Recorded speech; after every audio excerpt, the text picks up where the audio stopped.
You know, we like to think we're at the top of the pyramid, the most advanced civilization Earth has ever seen. Satellites, AI, skyscrapers, we've come a long way, right? But what if we're not the first? What if this isn't the peak, but just another round? Because scattered across the globe are strange ruins, forgotten monuments, and underwater cities that don't quite fit the timeline we've all been taught. Sites so old, so complex, they raise a haunting question. Did someone come before us? Someone advanced, organized, capable of things we still don't fully understand? Maybe that pile of ancient stone isn't just a relic of the past. Maybe it's a clue, a whisper from a forgotten chapter of humanity. And if that's true, everything we think we know about civilization might need a second look. We've built this entire story of human history on a single, narrow timeline. Civilization began around 6,000 years ago, we say, and everything before that, just wandering tribes, hunting and surviving. But here's the thing. What if that version isn't just incomplete? What if it's wrong? Because if we ignore the ruins, the myths, the cities now underwater, if we keep brushing off the anomalies, we risk missing something huge, a truth that could completely reshape how we see ourselves. What if there was a civilization before ours? One that rose, thrived, and then vanished, without leaving behind the tools we expect, but something deeper. Stonework, alignments, strange monuments no one can quite explain. And here's the dark part. If it happened once, it could happen again. What brought them down? Was it nature, conflict, something we're repeating without realizing? If we don't ask these questions, if we keep clinging to a simplified version of history, we're not just blind to the past. We're walking forward without understanding what might be waiting ahead. Because maybe the real lesson hidden in ancient stone isn't just that we weren't the first, but that we might not be the last. Let's rewind. Not by decades, not by centuries. Let's go all the way back, 300,000 years, because that's how long Homo sapiens, modern humans, have been around. Not some early prototype, not apes with slightly better posture. Us, same species, same anatomy, same cognitive capability. If you were to take a human born 300,000 years ago and raise them today, they'd fit right in. They could learn to drive, use a phone, write poetry, or code software. No difference, and yet we treat prehistory like it's a holding pattern, as if we were just biding our time, poking sticks at animals and hoping someone would invent the wheel. But that's not how evolution works. Nature doesn't give us tools we don't need. If our brains were already fully developed 300,000 years ago, they were being used. The hardware was there. So what about the software? What were we doing with it? This is where the story starts to break down, because the modern narrative says we didn't really do civilization until about 6,000 years ago. Before that, we were nomadic hunter-gatherers, survivalists, small tribes, no cities, no writing, no grand structures. But that leaves us with a massive, unaccounted-for stretch of human time. Imagine if all the human experience we know today, every war, invention, religion, empire, collapse and revolution, fit inside a 2-hour movie. Now imagine that movie had 98 minutes missing. You'd be left watching a confusing ending without any of the build-up. That's what we're doing with human history. And the deeper problem is, we've convinced ourselves that people back then couldn't have been capable of anything more. We draw a line between prehistory and history, like it's a leap in intelligence. But that leap never existed. If you believe the science, there was no cognitive revolution that suddenly gave us brains in the past few millennia. So what does that mean? It means that for 300,000 years, people were thinking, adapting, solving problems, creating tools, navigating complex social relationships, tracking time through the stars, and possibly even sharing oral stories that lasted generations. They lived full, rich lives. We just don't have many of their receipts, and that's the issue. Our entire view of early humanity is filtered through survival bias. We only know what's left behind, and what survives is mostly stone. Not stories, not wood, not fabric, not food systems, language structures, belief systems, or abstract ideas. Take cave paintings, for example. The earliest confirmed ones go back at least 45,000 years. That's not doodling. Those are symbols, ideas being recorded and shared visually. Some even appear to track moon phases or animal migrations. That's science in its infancy. That's awareness of patterns. That's culture. Now imagine what else might have existed. Things that didn't get painted on walls or carved into bone. Things passed down by word of mouth. Systems built from materials long since returned to the earth. Entire ways of life that left no mark we can measure. We act like humans only woke up recently. But there's no evidence for that. The real evidence says we've been awake for a very long time. What we call history is really just the tail end of our story. The part where we started writing things down and stacking stones into permanent buildings. But that doesn't mean the earlier chapters didn't exist, they just didn't fossilize. If you walked into a forest today and saw no buildings, no internet, cables, no metal, would you assume the people who lived there were unintelligent? Of course not. You'd ask what materials they used, how they adapted, and what they left behind. You'd start with the assumption that human ingenuity was always present. So why don't we give that same respect to our ancient ancestors? Maybe it's because we're biased toward the visible. We value the written, the preserved, the monumental, and anything less than that gets dismissed as primitive. But intelligence isn't only recorded in stone. It's passed between minds, shared through stories, embedded in tools, rituals, observations. Just because we don't see skyscrapers in the fossil record doesn't mean human greatness is recent. It means it's just harder to trace. And that's why this matters. If we've had this capacity for 300,000 years, then the potential for civilization didn't start 6,000 years ago. That's just the first time it survived. The rest still buried, still waiting, still whispering from the edges of the archaeological record. So now the question isn't if humans could have built something older. It's what if they already did, and we've forgotten. Let's zoom back in. After 300,000 years of human existence, we're told that civilization, as we know it, suddenly showed up only about 6,000 years ago. That's it. Just 2% of the total human timeline. That's everything from Sumer and Egypt, all the way to TikTok and satellites. Our entire recorded history, our entire collective memory, fits inside just the last 2% of human existence. It's a wild realization, especially when you consider how much happened within that tiny slice of time. We built pyramids, empires, and world religions. We charted the stars, invented written language, created the printing press, unleashed world wars, discovered penicillin, split atoms, landed on the moon, and now we're talking to AI. We did all of that in a blink. So here's the obvious question. If we've done this much in 6,000 years, what were we doing in the other 294,000? Because clearly we're not slow learners.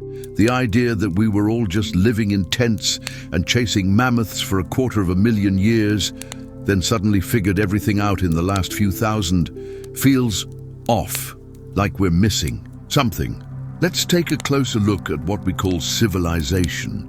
Typically, historians define it using markers like urban development, organized government, written language, monumental architecture, advanced trade division of labor.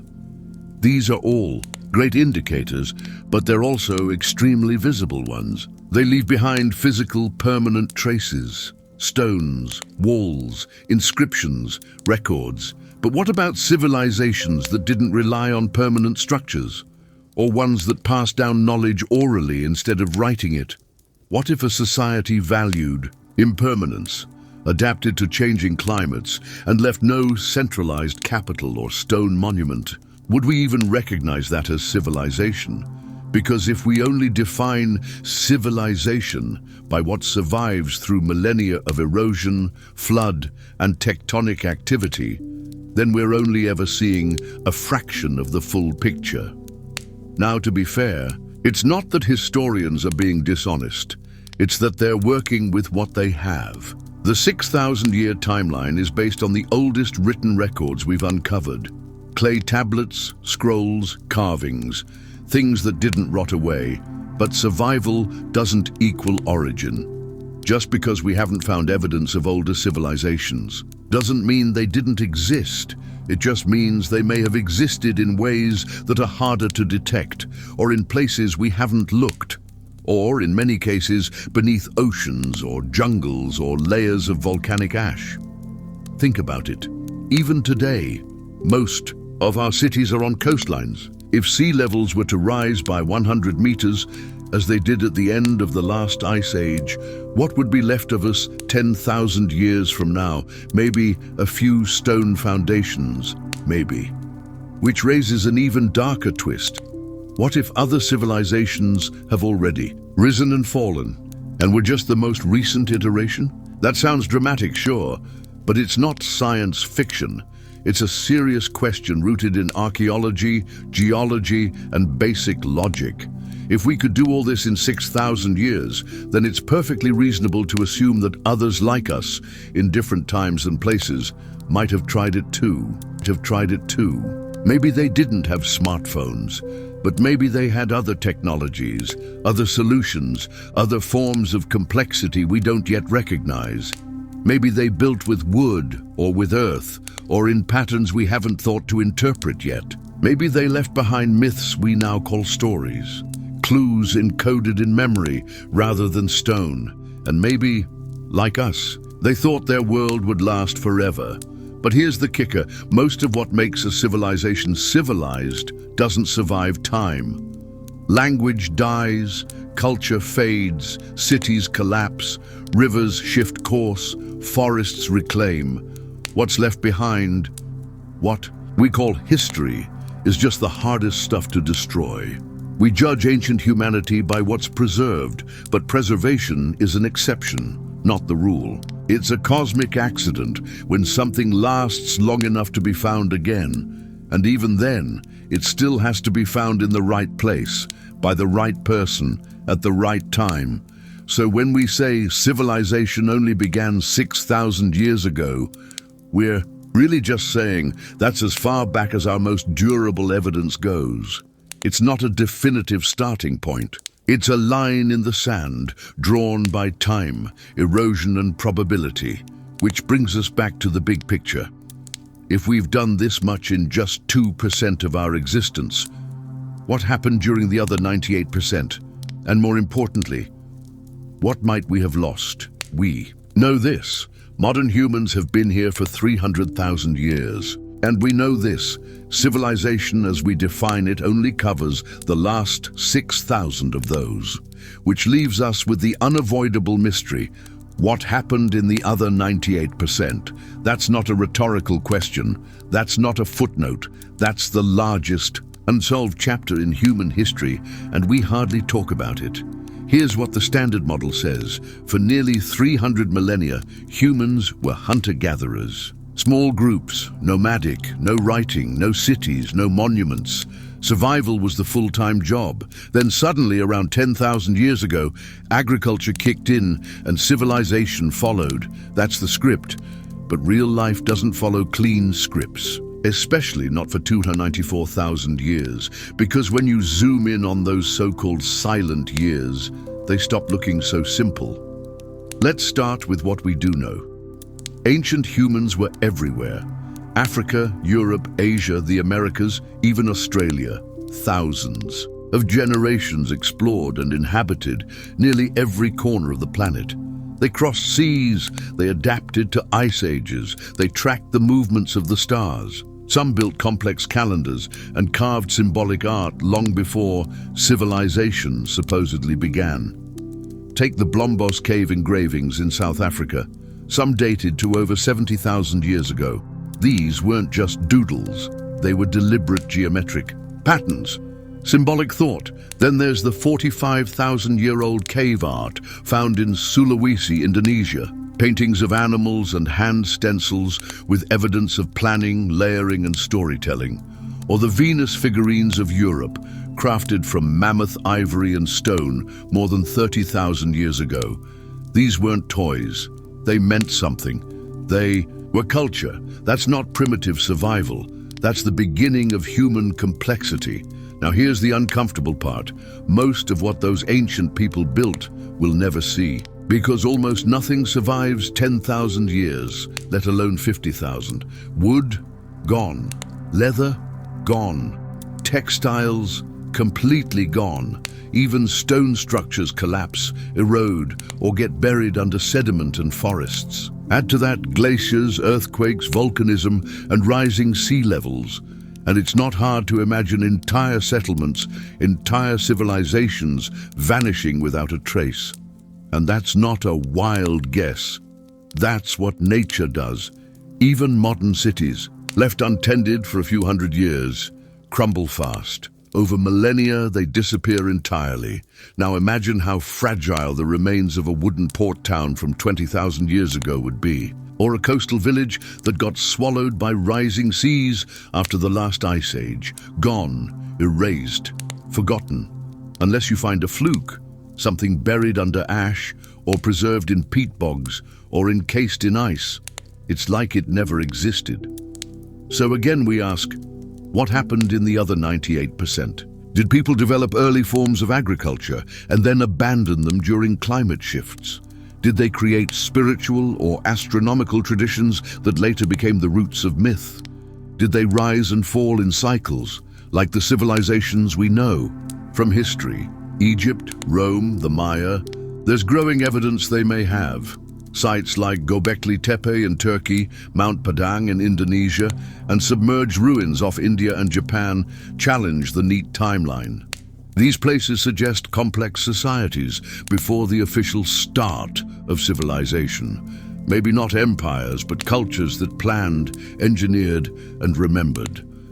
And when their time ended, whether by war, famine, environmental collapse, or some unknown catastrophe, the earth covered their stories. What we're left with today are whispers. A perfectly carved stone in the wrong place, an underwater wall where no city should exist, a flood myth that sounds a little too much like a geological event. And we dismiss them because they don't fit the model. But what if the model is wrong? Maybe history isn't a straight line. Maybe it's cyclical. Maybe human civilization isn't a one-time miracle, but a recurring rhythm. Build, grow, collapse, repeat. Different tools, different names, same story. And if that's the case, then we're not living in the first civilization, we're just the latest. The current chapter, which brings us to the real question.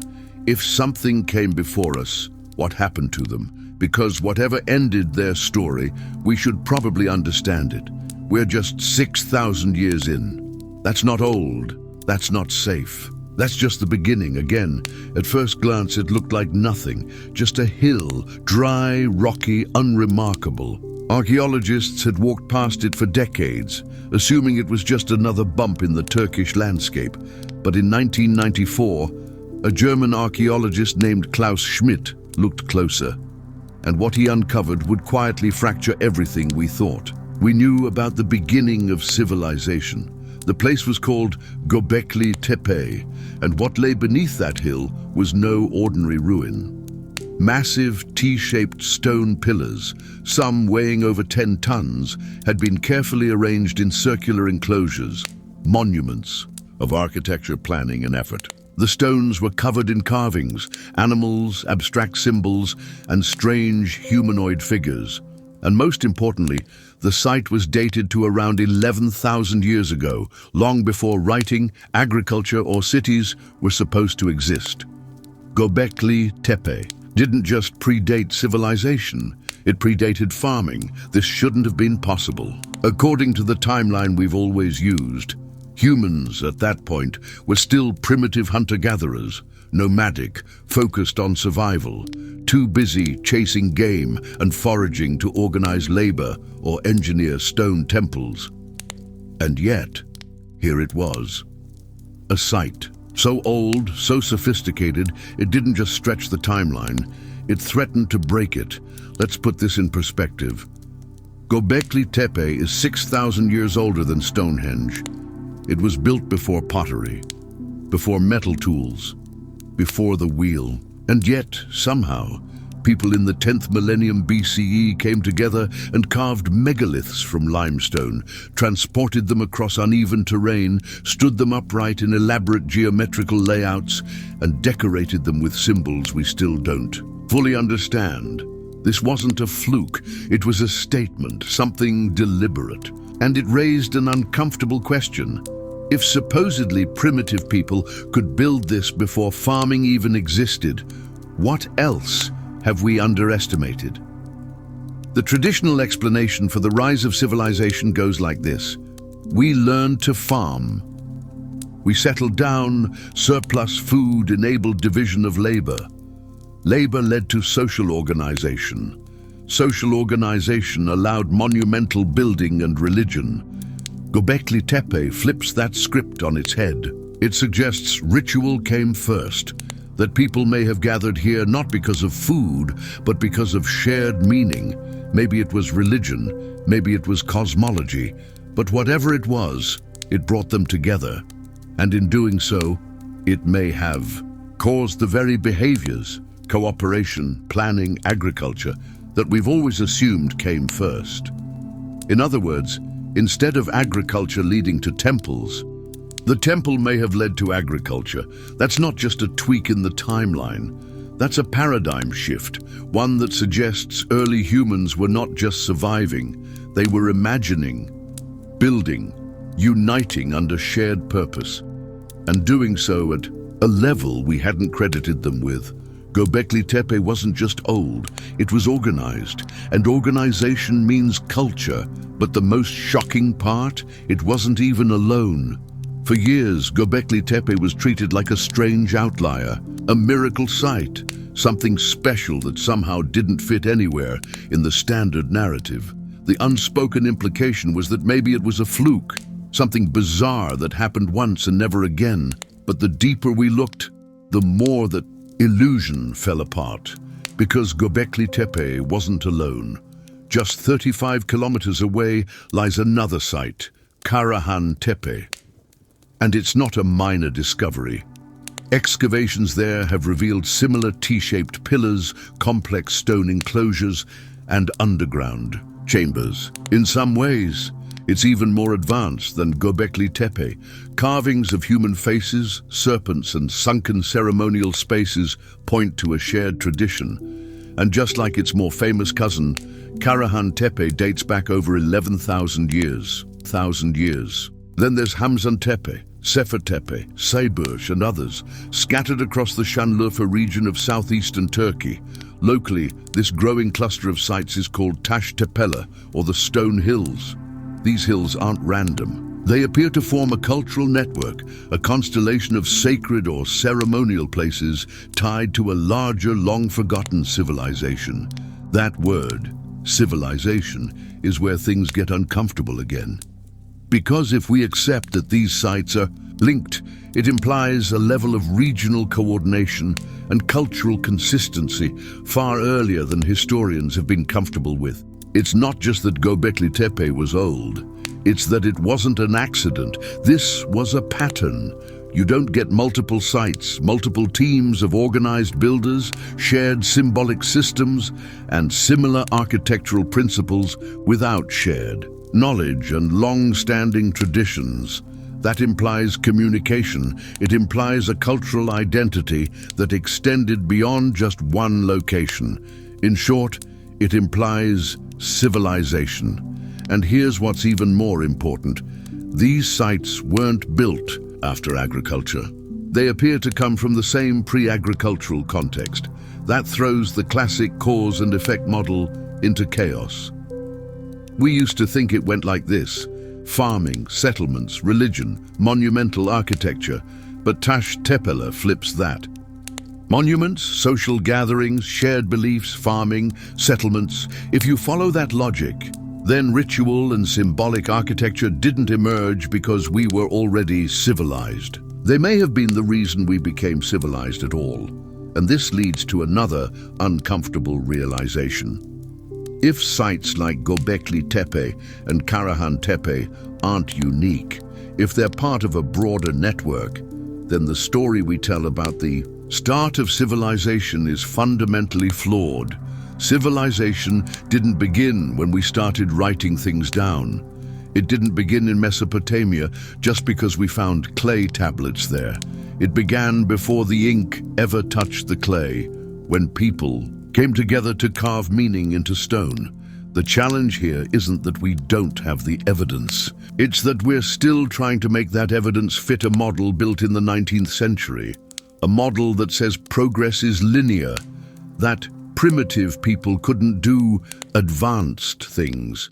That structure comes after survival, not before. Idbatash Tepila quietly rejects all of that, and it does so without fanfare. These hills aren't polished tourist attractions. Most people have never heard of them. But that's exactly what makes them so powerful. They weren't meant for us. They were built by people we've forgotten, for reasons we still don't fully understand, in a time we've barely begun to acknowledge. That's not an outlier. That's a buried origin story, and it's only just beginning to be uncovered. One of the strangest details about Göbekli Tepe is not how it was built, but how it was buried. Roughly 1,000 years after it was constructed, this enormous megalithic complex, carefully designed, laboriously carved, and clearly sacred, was deliberately filled in. Massive enclosures covered in layers of dirt and rubble, not by erosion, not by a natural landslide, by human hands.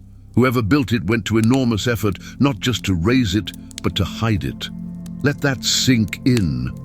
Because if you've ever seen a great cathedral, a temple, or a pyramid, you know one thing for certain. We don't bury the things. We revere, we preserve them, celebrate them, return to them. But in this case, the opposite happened. The site wasn't destroyed.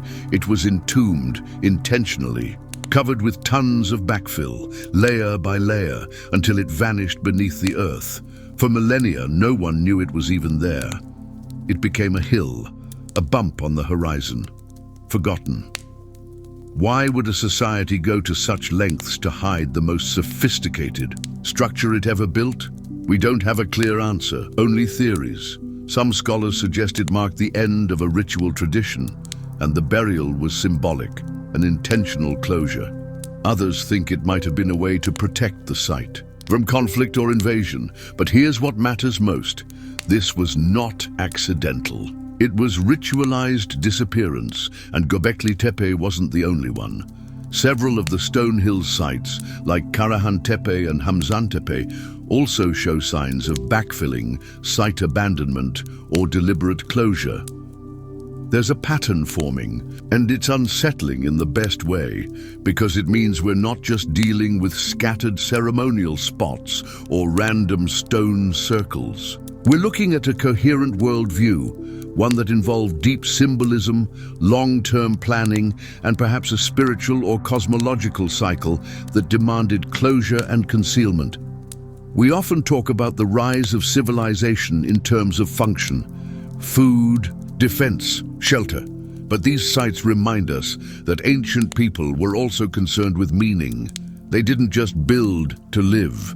They built to express, to honor, to connect with something larger than themselves. And that makes these monuments more than technical achievements. They're acts of memory, of identity, possibly of warning.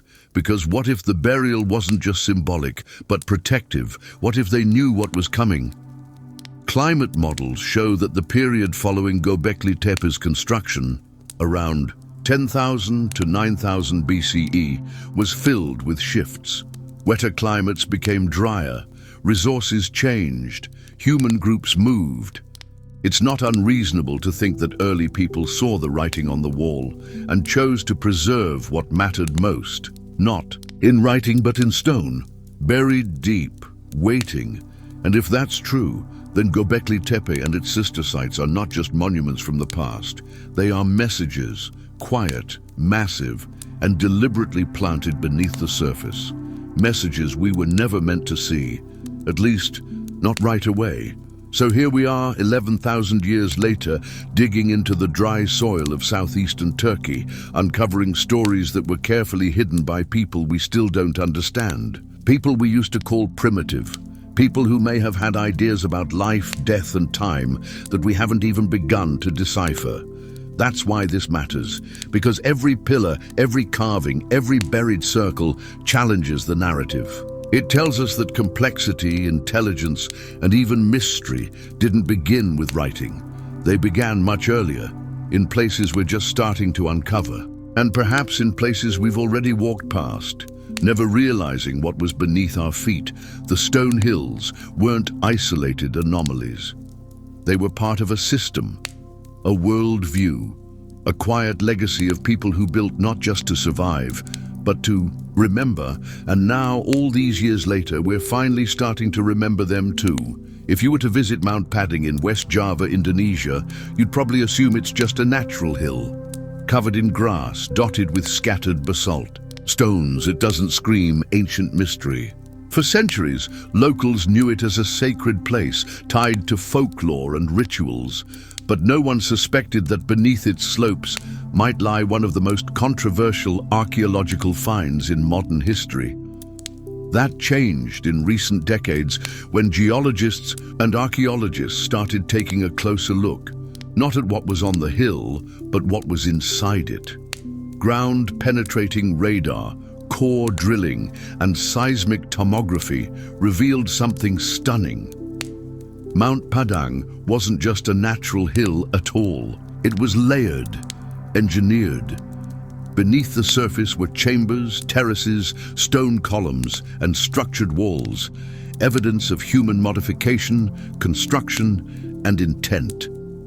The first estimates dated the visible upper levels to about 2,500 to 3,500 years ago.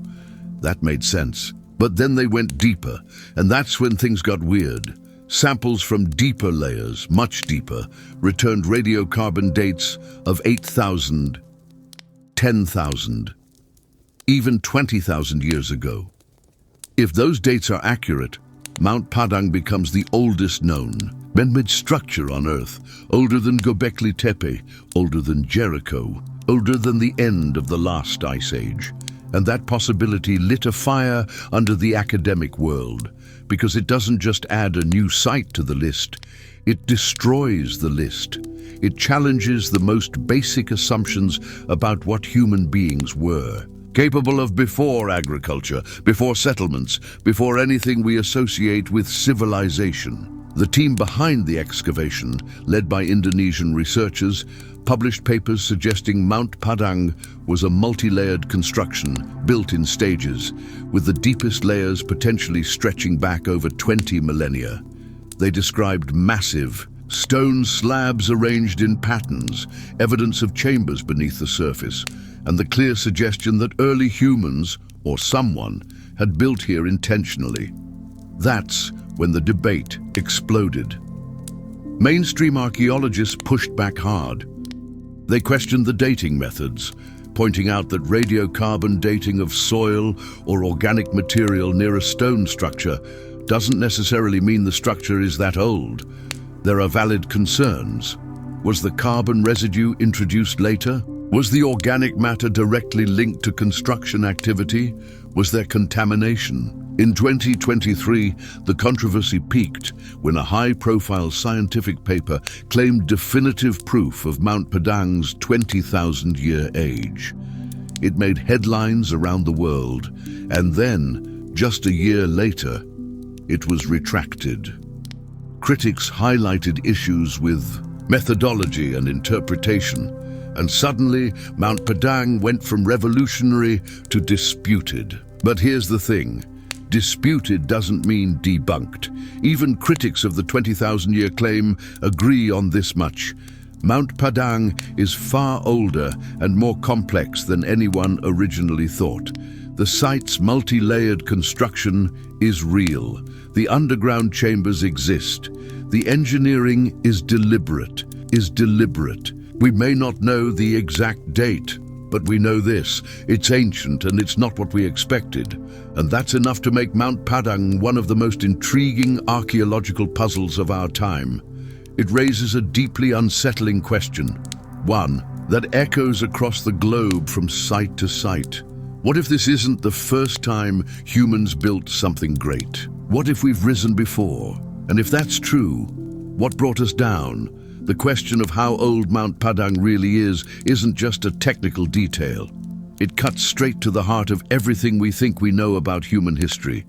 And that's why the debate around this site has become so intense, because it threatens the foundation. On one side, you have a growing number of researchers, particularly Indonesian geologists and a handful of international collaborators, who argue that Mount Padang is not just a geological feature, but a layered, human-modified structure built in phases. They point to seismic scans showing deep voids and straight-line formations far beneath the surface, and they argue that this kind of internal structuring simply doesn't happen by chance. They also emphasize that Mount Padang's construction techniques, interlocking stone columns, orderly terraces, and large vertical shafts, indicate intentional engineering, not natural randomness. According to their interpretation, this was a monument, a ceremonial platform, maybe even a sacred mountain.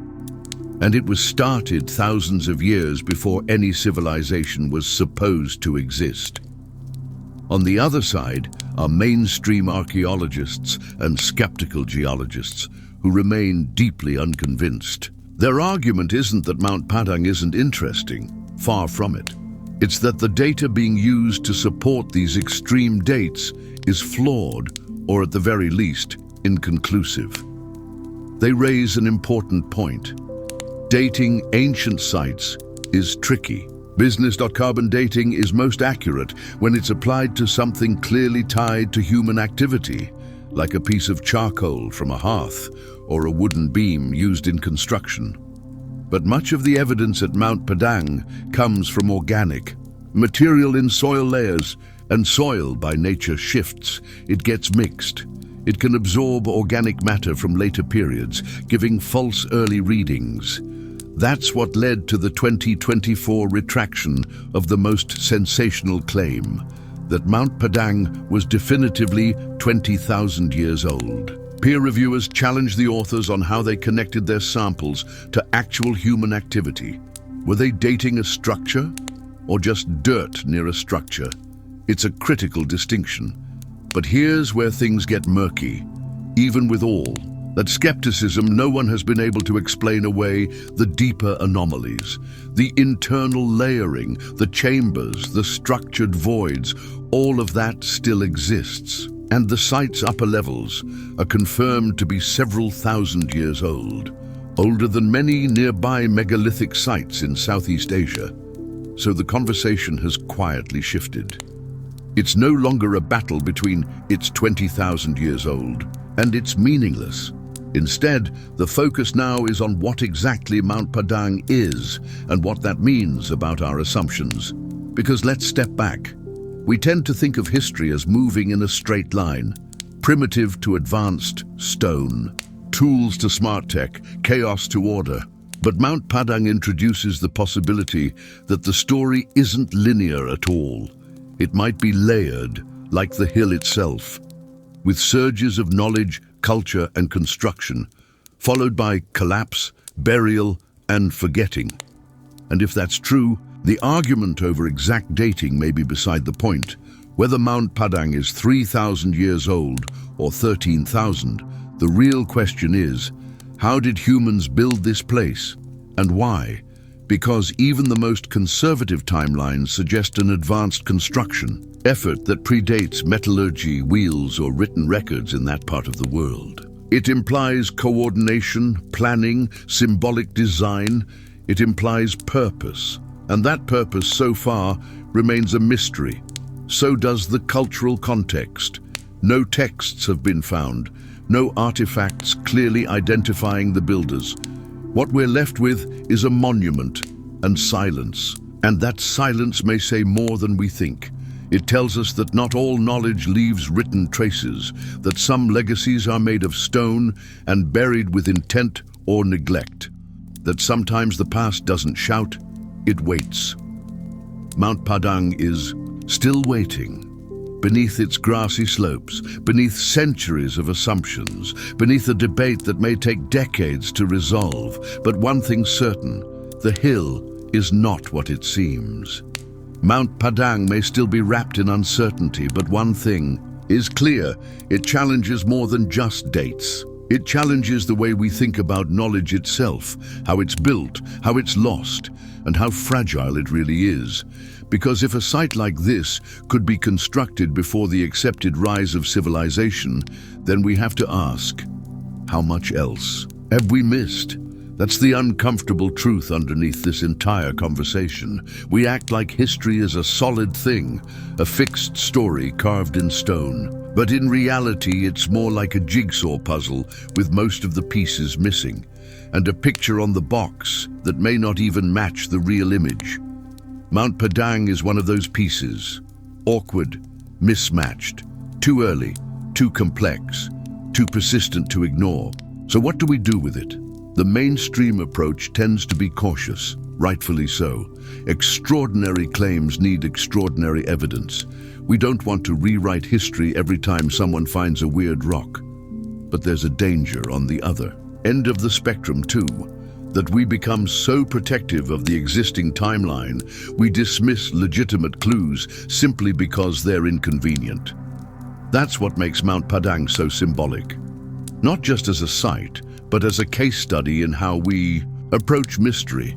Because we do have mysteries, plenty of them, not just in Indonesia, but all over the world. Stone structures with unexplained precision, underwater ruins in places that were once dry land, astronomical alignments too precise to be accidental, myths that mirror geological events, oral histories that seem to echo things that, on paper, never happened.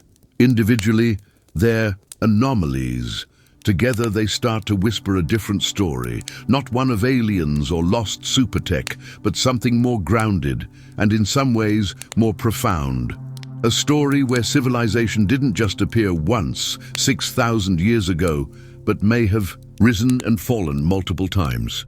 Where knowledge isn't a straight upward climb, but a fragile inheritance, one that can be lost, buried, and slowly rediscovered, sometimes as rubble on a forgotten hill. If Mount Padang is even partly what its supporters claim, a sacred site, built in layers over thousands of years, then it shows us something powerful, that human beings, long before textbooks say they should have, were building with purpose. Not for survival, but for meaning.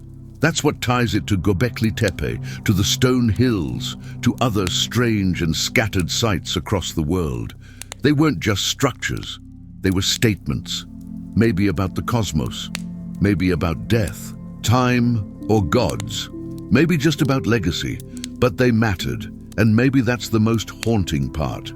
Because if we've forgotten a cycle of human advancement before, what stops it from happening again? We like to think of ourselves as immune to collapse, surrounded by concrete and data centers, satellites and AI. But history tells a different story. One where whole worlds disappear, not with a bang, but with quiet erosion over centuries, until all that's left is myth and memory, and eventually, nothing. Mount Padang doesn't tell us what came before, not directly, but it asks us to listen, to look harder, to question what we've decided is settled. Maybe we haven't found proof of a lost civilization just yet. But the hill in Java reminds us that what survives is not always what matters most. That some of the greatest things ever built by human hands might now be indistinguishable from the landscape. Buried, overgrown, waiting. And that's the deeper meaning of Mount Padang. It's not just a site. It's a symbol, a challenge to the idea that we've already seen humanity's full potential. A quiet monument to the possibility that we may be just one chapter in a much older book.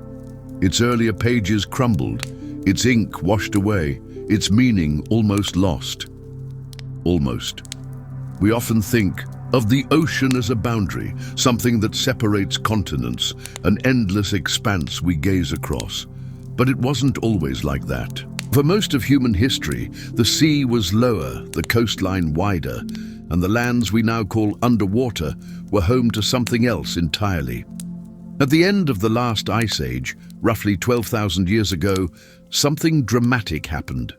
Temperatures rose, glaciers melted, sea levels climbed fast. Over the span of a few thousand years, water swallowed more than 10 million square kilometers of land. That's the size of Canada, gone beneath waves. And here's where it gets interesting. We already know humans lived along coastlines. They always have. Rivers, deltas, shallow bays. These are fertile places, reliable food, easy transportation, predictable seasons. Even today, over half the world's population lives within 60 kilometers of a coast. So if our ancestors were anything like us, their early settlements would have hugged the shores, which means that when the seas rose, those settlements didn't just flood, they vanished. Not destroyed, not burned, submerged. And that's a massive problem for archaeology, because the ocean is the hardest place to search for ancient sites. Visibility is low, access is expensive, structures decay or get covered in sediment. And most of the time, we don't even know where to look. But even with all those challenges, we've still found clues.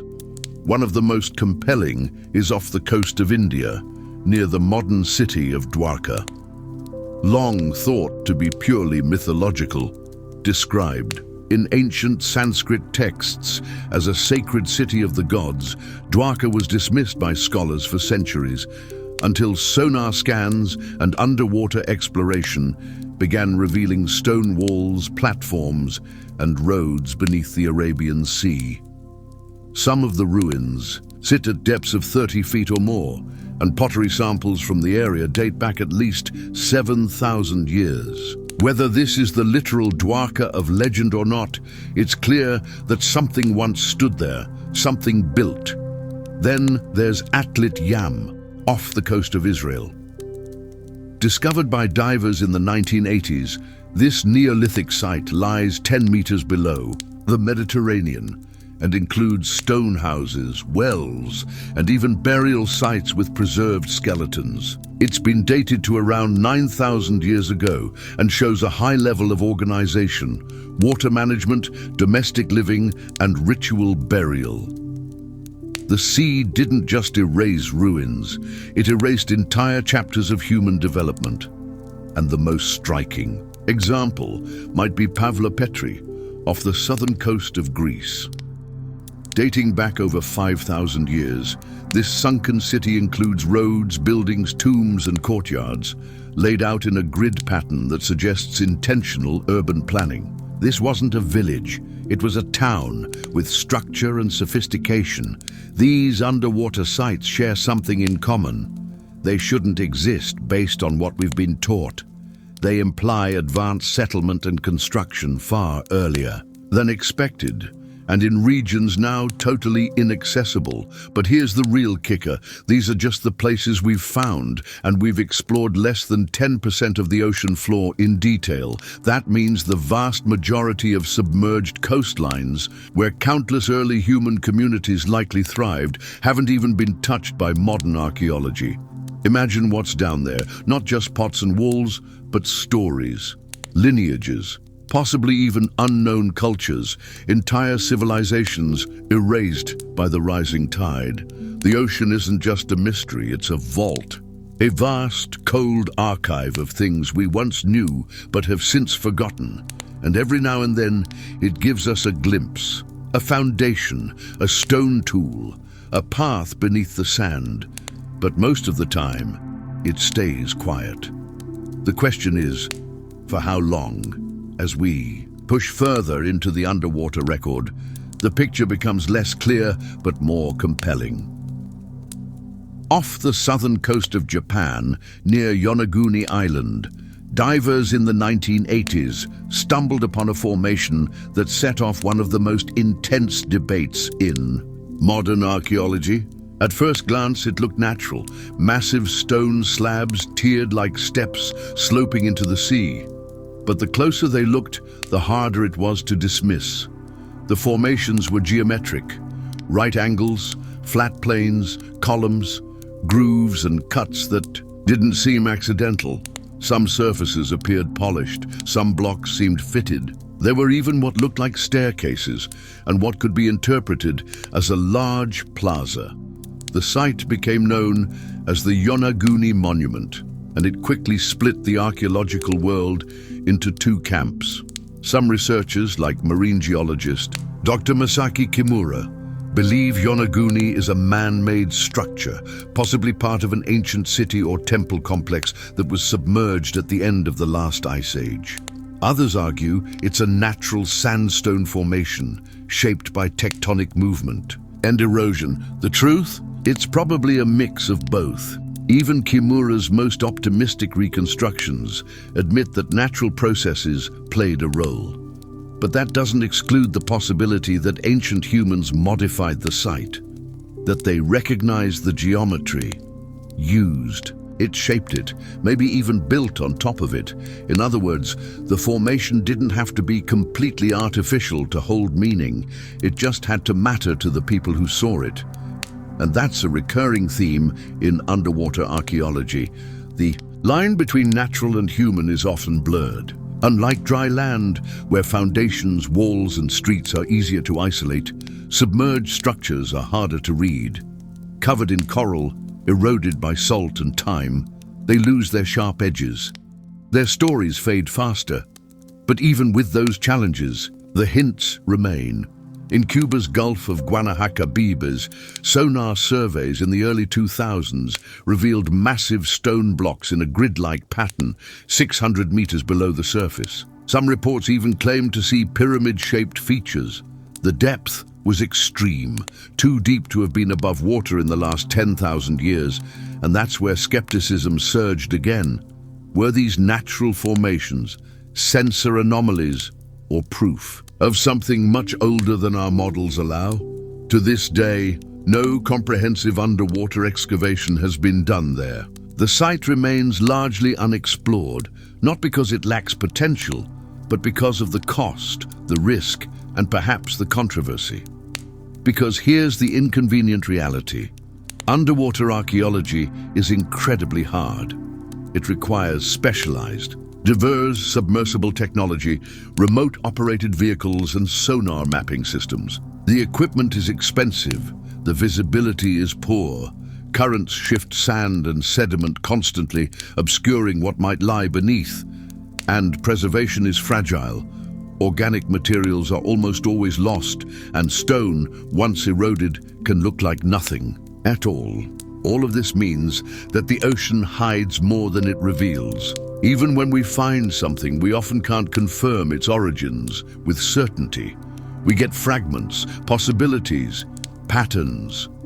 But patterns matter. When those patterns keep pointing to submerged settlements, structures, and ritual centers, often in areas that were once habitable before sea levels rose, they demand attention. And yet mainstream narratives continue to lean heavily on what's already been excavated on land. Why? Because it's easier, it's visible, it's safe. But if we only look where the light is brightest, we'll keep missing what's hiding in the shadows, or in this case, beneath the waves. The uncomfortable truth is this: the end of the last ice age didn't just reshape coastlines. It very likely wiped clean entire regions of human history, the kind of places that don't show up in textbooks, because they're now 100 feet underwater, and if those cities existed, they didn't just disappear, they sank, with their knowledge, their stories, their names, and they've been waiting ever since. There's something haunting about a city lost to the sea, not destroyed by war or abandoned in haste, but erased by rising water, grain by grain, until every stone is gone from sight. No smoke, no ruins jutting from the hills. Just silence and waves, and yet that may be the fate of hundreds, possibly thousands, of prehistoric settlements. We tend to imagine ancient civilizations as dry and landlocked. But the reality is, the earliest humans built near what mattered. Most water. Rivers, deltas, bays, and coastlines were the hubs of early life. Fresh water, fish, trade, movement. Everything depended on proximity to the sea. But during the transition out of the last ice age, starting around 12,000 years ago, the sea started to take it back. By some estimates, sea levels rose over 120 meters or nearly 400 feet. It wasn't a sudden tidal wave. It was slow, relentless, and global. Shorelines moved, islands vanished. Entire continental shelves disappeared beneath the ocean. Imagine you're part of a thriving coastal community in 10,000 BCE. Your people have lived there for generations. You've developed rituals, mapped the stars, created structures that help mark time or the seasons. You know how to manage tides, harvest food, and track migrations. And then, year by year, the ocean moves closer. You retreat, you rebuild, but eventually, you're forced to abandon it. And what you leave behind, the foundations, the markers, the memories, slowly vanish under salt and sediment. Fast forward 12,000 years, and those places are now completely gone, not forgotten by accident, but buried by nature, lost beneath layers of time and water. And unless someone happens to drag a sonar scanner across the right patch of sea, they remain invisible. That's what makes the underwater story so compelling and so frustrating, because we can't escape the possibility that some of humanity's first real civilizations are gone, not because they never existed, but because we simply haven't looked where they were. And that possibility should change how we think about history. We like to believe that history follows a straight line, that it started in Sumer and Egypt and marched forward through Greece, Rome, the Industrial Revolution, and now us. But what if those weren't the beginning? What if they were rebirths, echoes of something older, something coastal, something now drowned? In a strange way, it brings us full circle. Because today, we still build on the edges. Miami, New York, Shanghai, Tokyo, London. Our great cities rise on the very coastlines that would vanish again if sea levels were to rise, which they are. We look back at lost cities like Pavlopetri and think, how tragic. But are we so different? Are we not writing our own Atlantis stories now in real time? The ancient world warns us of two things: how brilliant early people may have been, and how fragile it all is. How quickly knowledge, structure, and meaning can be erased when the environment shifts. How memory isn't as permanent as we'd like to think, and maybe that's the quiet lesson hiding in the ocean depths. That civilization isn't a guarantee, it's a balance between nature, knowledge, and time. Lose track of any of those, and what we've built becomes vulnerable, just like theirs did. There are surely more underwater ruins waiting to be found, not just broken walls, but possibly things we don't yet understand. Symbols, arrangements, alignments, stories without words, buried in silence. And when we finally find them, they won't just tell us about the people who lived before the flood. They'll tell us something about ourselves, that we're not separate from history, we're part of it. That civilizations aren't immune, they're episodes. And that just because a city is gone doesn't mean it was never there. It just means we haven't looked deep enough yet. There's something unsettling about a stone that weighs 800 tons, especially when it was quarried, moved and placed thousands of years ago without wheels, cranes, or industrial tools. That's exactly what we find in Baalbek, Lebanon, in a site most tourists barely register beyond its Roman ruins. Just beneath the Temple of Jupiter are 3 blocks of stone, known as the trilithon, each weighing an estimated 750 to 800 tons. For comparison, that's heavier than a fully loaded Boeing 747. But here's the part that really makes you pause. No one knows exactly how they got there. Modern engineers, using today's cranes, would struggle to lift and position stones that size with that precision. And yet, thousands of years ago, someone did it. No pulleys, no steel, no diesel engines, just human ingenuity, raw effort, and something we clearly don't understand.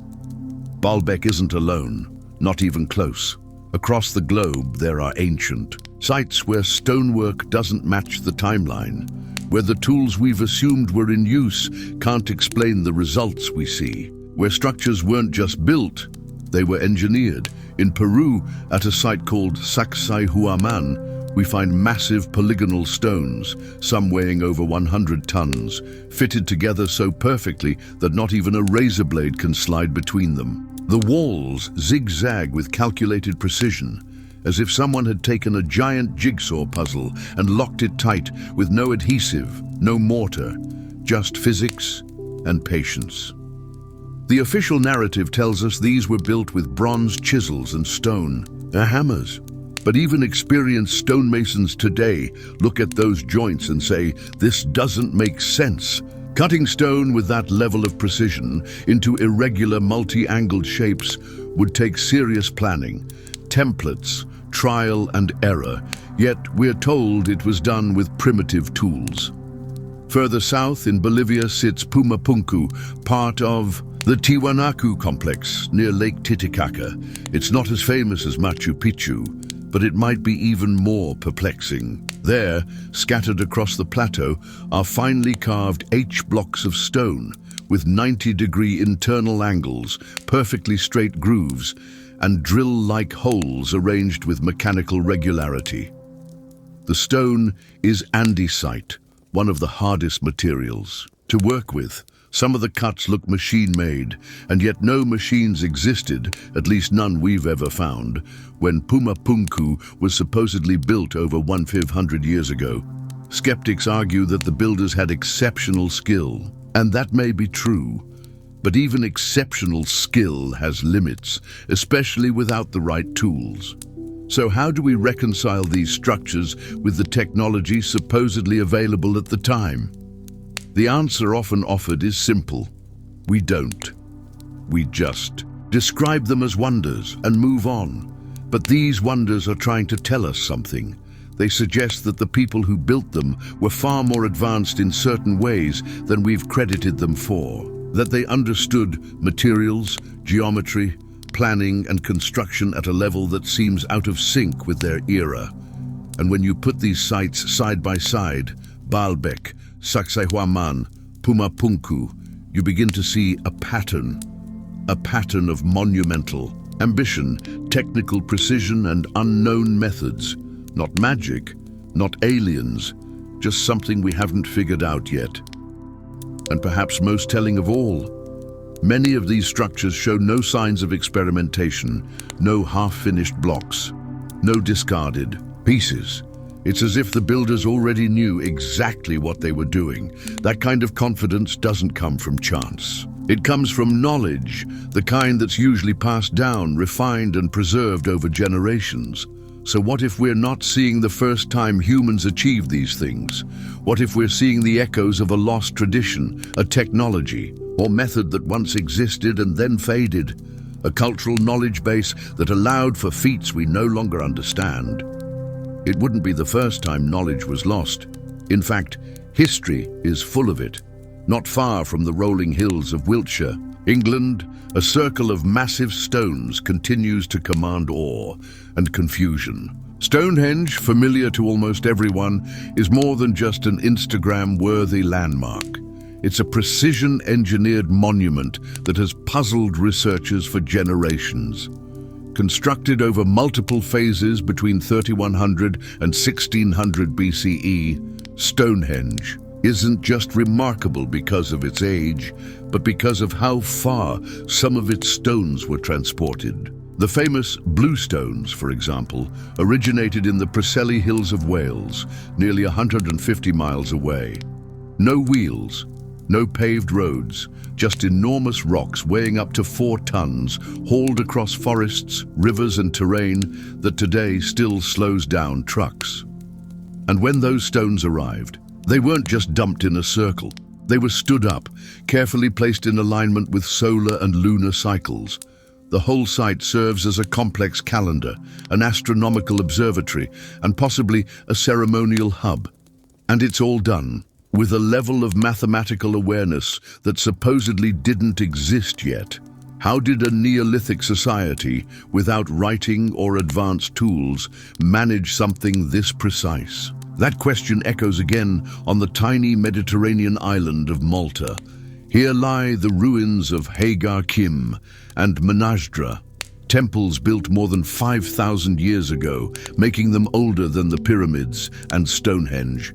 And yet, their construction is incredibly sophisticated. The temples are aligned to mark the solstices, with the sun rising directly through the main door during the summer solstice and striking specific slabs inside.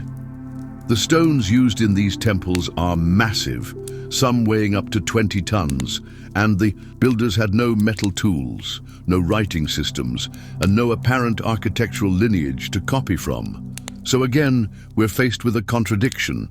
Primitive societies building structures with precise celestial alignments and megalithic engineering. Either they weren't as primitive as we assume, or our model of technological progression is missing some key chapters.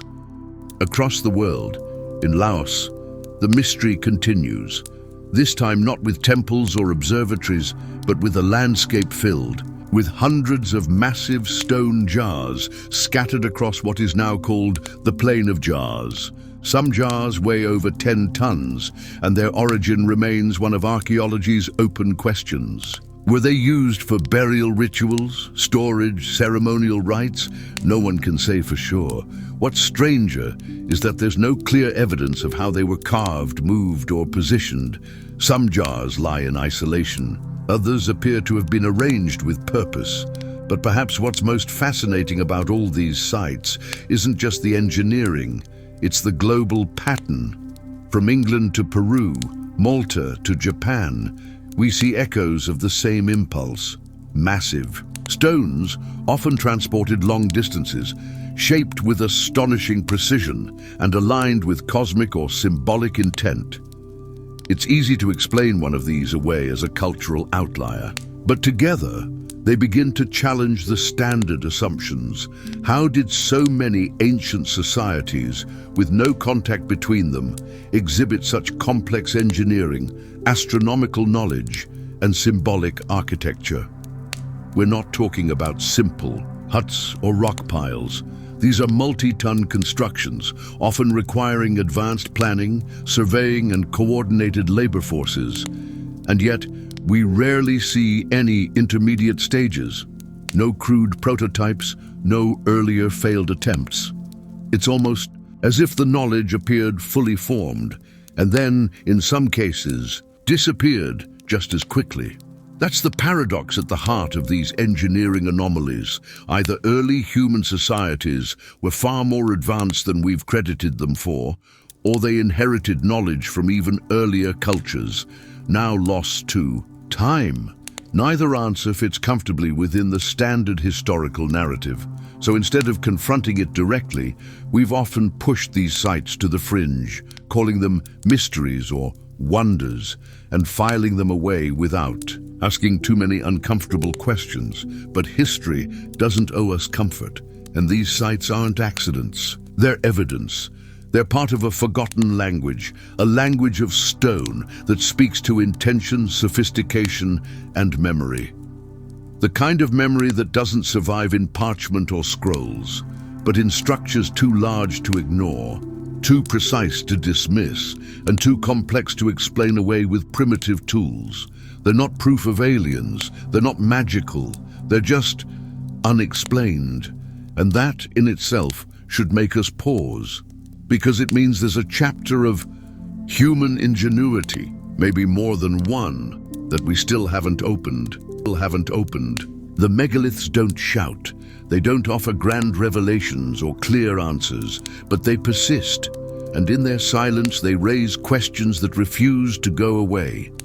At first glance, we want these sites to fit neatly into the story we already tell ourselves. Early people, simple tools, a steady march from primitive to advanced. But the deeper we look, the more that narrative begins to bend and eventually crack. Because the truth is, the standard toolkit of archaeology doesn't fully explain how these places came to be. We're told, for example, that people used stone hammers to shape massive granite blocks, that they dragged 800-ton stones using rope and wooden rollers, that they moved them up slopes and fit them together by trial and error. And in some isolated cases, maybe that holds. But when this becomes the default explanation for every anomaly, something feels off.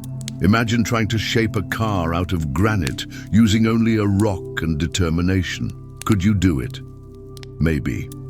Could an entire civilization do it consistently across multiple continents, aligning their monuments with astronomical events and cutting angles to fractions of a degree, all with no writing, no metal, no wheel? That's the stretch. That's the part where the story stops adding up. This isn't about believing in fringe theories. It's about recognizing the gap between what we see and what we've been told. And in that gap lies the possibility that we're missing something fundamental, because there's a strange kind of technological amnesia in our history. We think knowledge always builds forward, but history shows otherwise. Libraries burn, wars erase, cultures collapse, skills vanish, and when they do, it doesn't just slow progress, it resets it. Take the Antikythera mechanism, for example.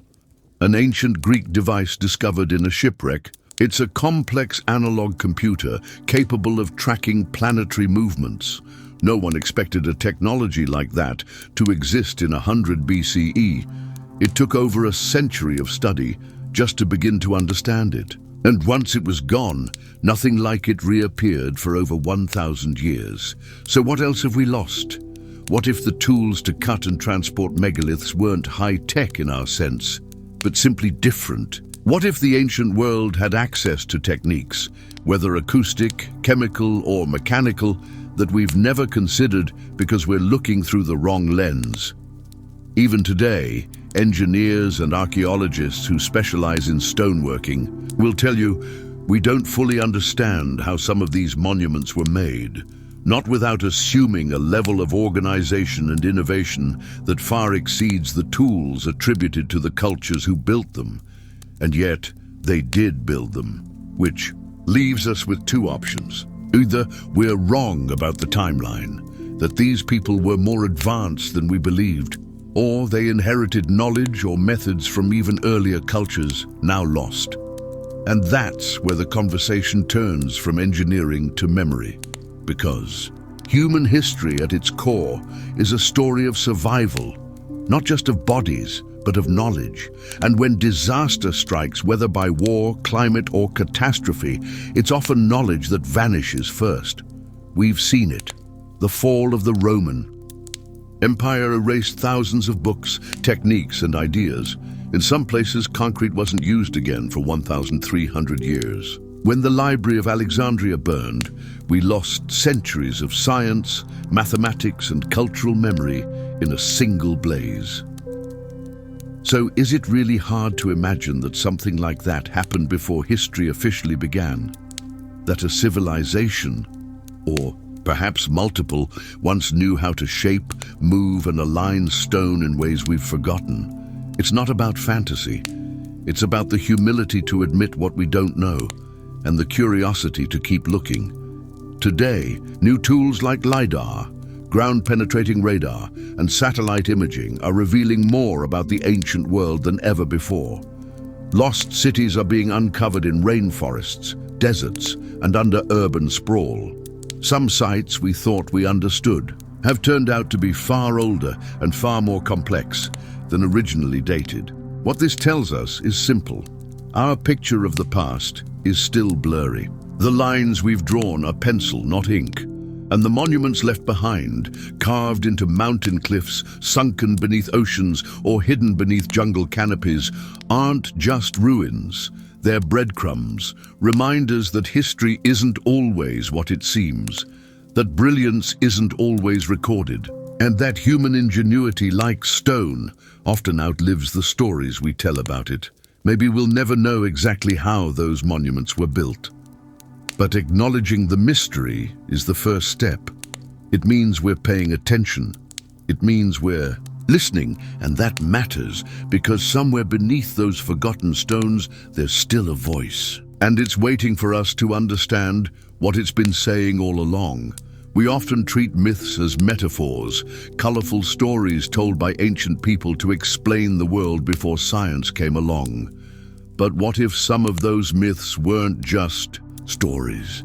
What if they were memories, encoded, distorted, but still tethered to something real? Let's start with a tale we all know, the Great Flood. It shows up everywhere, in the Epic of Gilgamesh, in the Bible, in ancient Hindu texts, among the Hopi and Inca, the Yoruba and the Sumerians. Cultures separated by oceans and millennia, all.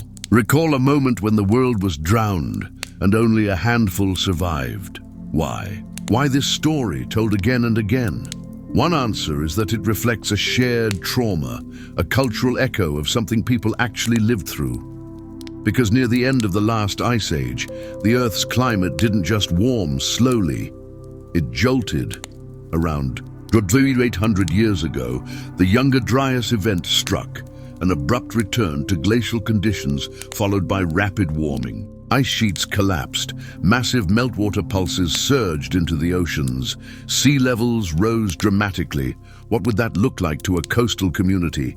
It would feel like the world ending, tsunamis, rivers reversing, once safe lands disappearing, entire populations forced to flee inland. And without written records, how do you preserve that story?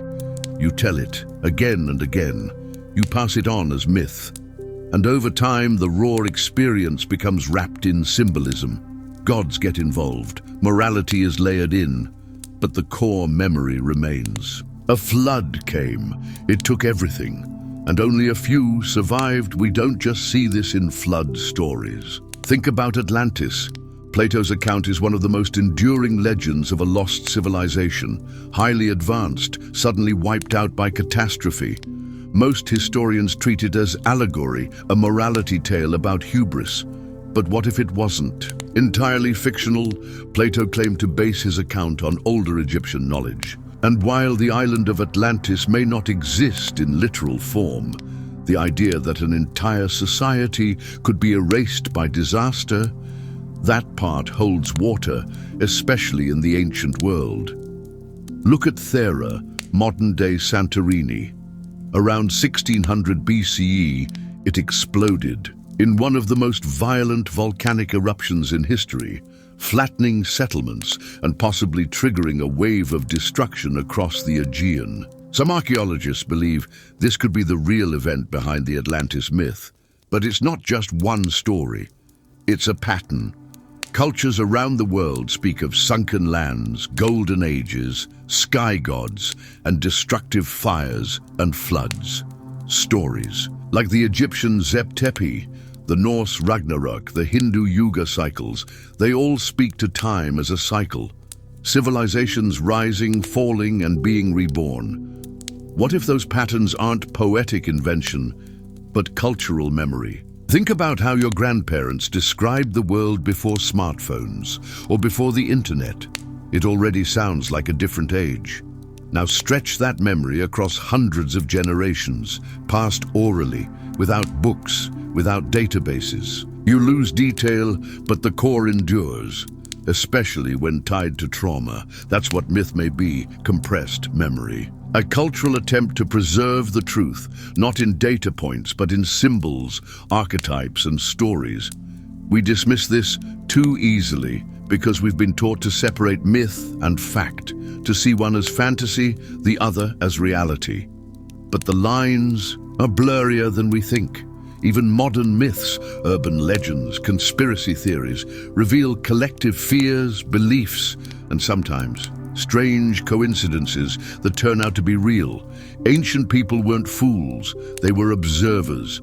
They watched the stars, tracked the seasons, mapped the movements of animals and tides when something massive happened, like a flood or a sky filled with fire, they noticed. They remembered. They just didn't write it down the way we do. Instead, they sang it, carved it, chanted it, and eventually mythologized it. So when we hear stories of gods descending, of great floods, of lands swallowed by water or fire, it may not mean those things happened literally, but it may mean something did. And that brings us to a humbling possibility. Maybe the myths we've dismissed as fantasy are our earliest history books, ones written in metaphor, weathered by time, and waiting to be read more carefully.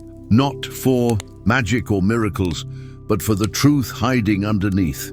If we listen closely to ancient myths, a fascinating theme emerges. The world wasn't always like this. Over and over, civilizations speak of a time before catastrophe, a golden age when knowledge flowed freely, gods walked among humans, and the earth was more fertile, more balanced. Then something changed, suddenly, violently. Take the Egyptian concept of Zep Tepi, the first time. In ancient Egyptian cosmology, Zep Tepi was an era when divine beings ruled the earth, and great achievements were made. It was a time before chaos reigned, before floods and destruction reset the world. Most Egyptologists interpret Zep Tepi as pure myth, a symbolic story to explain creation. But if you peel back the layers, something more grounded might lie underneath. Egypt's own records refer to great floods and darkness descending on the land. Could this be a memory, deeply buried, of rising seas and environmental collapse during the end of the last ice age? Maybe, because that's exactly when vast areas of North Africa, including the Sahara, began transforming dramatically, and the Egyptians weren't alone in recalling a great reset. In Hindu tradition, time is divided into yugas, vast cycles of creation and destruction. The current era, the Kali Yuga, is seen as a degraded age, following the collapse of a more enlightened time.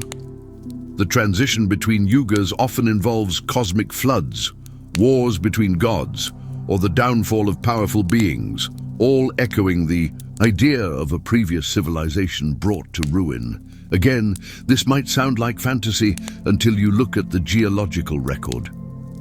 The end of the last ice age was not a peaceful thaw. It involved rapid warming, dramatic sea level rise, sudden cooling as in the Younger Dryas, and massive disruptions to ecosystems. In fact, some scientists have proposed that a comet or asteroid impact around 12,800 years ago triggered sudden, global changes, a theory known as the Younger Dryas impact hypothesis. While still debated, this idea offers a chilling parallel to ancient stories of fire raining from the sky, massive floods, and the extinction of great beasts. Consider how the Clovis culture in North America suddenly disappeared around this time. Consider the megafauna that vanished: woolly mammoths, giant ground sloths, saber-toothed cats. And then consider how, right at that moment, oral traditions from Native American tribes speak of great fires, floods, and sky beings. The collapse of a previous world. Is that coincidence or cultural memory? And these stories are not isolated. In Greek mythology, the world was once ruled by titans, powerful beings who were overthrown by the Olympian gods. It's a transition myth, a reset, a new order replacing the old. You see similar patterns in Norse tales of Ragnarok, in the Popol Vuh of the Maya, in the Dreamtime of Aboriginal Australia. Everywhere, people remember a time when things were different, more advanced, more magical, more connected, and then something fell apart. The default assumption is that people invented these stories to explain natural events they didn't understand. But there's another angle. Maybe they understood more than we give them credit for. And the myths are there. Encoded warnings. What if those legends aren't just tales to entertain around the fire, but rather the only way early humans could preserve a history of trauma? Imagine witnessing your homeland swallowed by the sea. Your crops fail, fires rage, the stars shift in the sky. You don't have a writing system, You can't record it in stone or ink, so you build a story. You teach your children. You make them remember. Once the gods punished humanity for its pride. Once the earth was flooded and only a few were saved. Once a great civilization angered the heavens and the sea claimed their cities. Over generations, those words change, the symbols evolve, but the core truth stays, passed down, repeated, protected.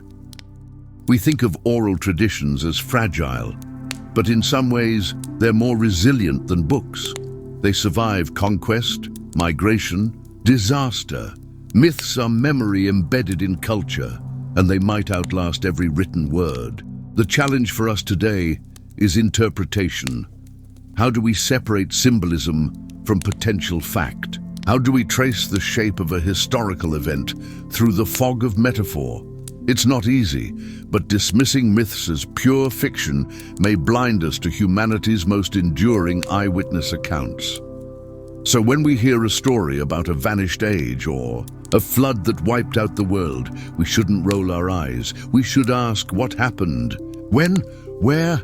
And what do these stories still remember that we've forgotten? There's a quiet arrogance in how we often approach the past. We assume that we, modern, literate, digital, are the only ones who truly know. That stories from oral cultures told across campfires or carved into temple walls are just primitive attempts to understand the world. But maybe it's not that they didn't understand. Maybe it's that they remembered something we forgot. Because here's the twist. Myth and science are not enemies. At their core, they're both doing the same thing, trying to make sense of the unknown, one through logic and data, the other through story and symbol. And when the same themes show up across both, that's when we should really pay attention. Let's take an example. The Younger Dryas climate event. The geological evidence shows a sudden cooling followed by dramatic warming around 12,800 years ago. There are signs of massive floods, volcanic activity, and wild climate shifts. Now go back to the myths, stories of floods, fire from the sky, the sun disappearing, gods warring in the heavens. They match, not perfectly, but eerily close.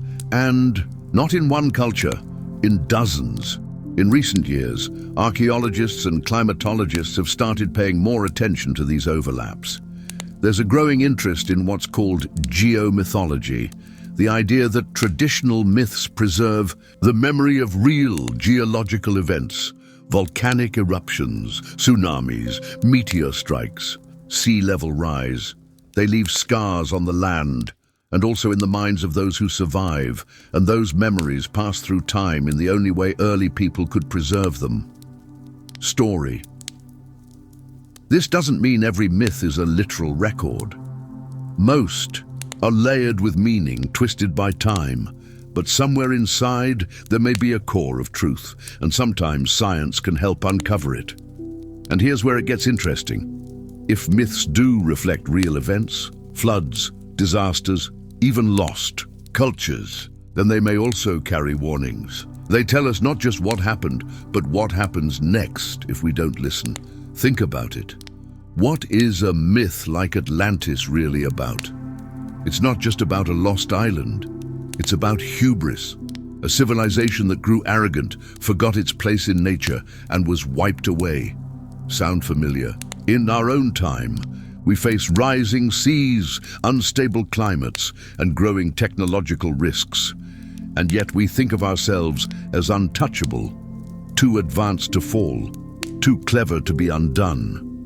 But every myth about a fallen civilization started with a culture that thought the same thing. The ancient people who built cities now submerged beneath the sea probably thought they were the pinnacle of progress too.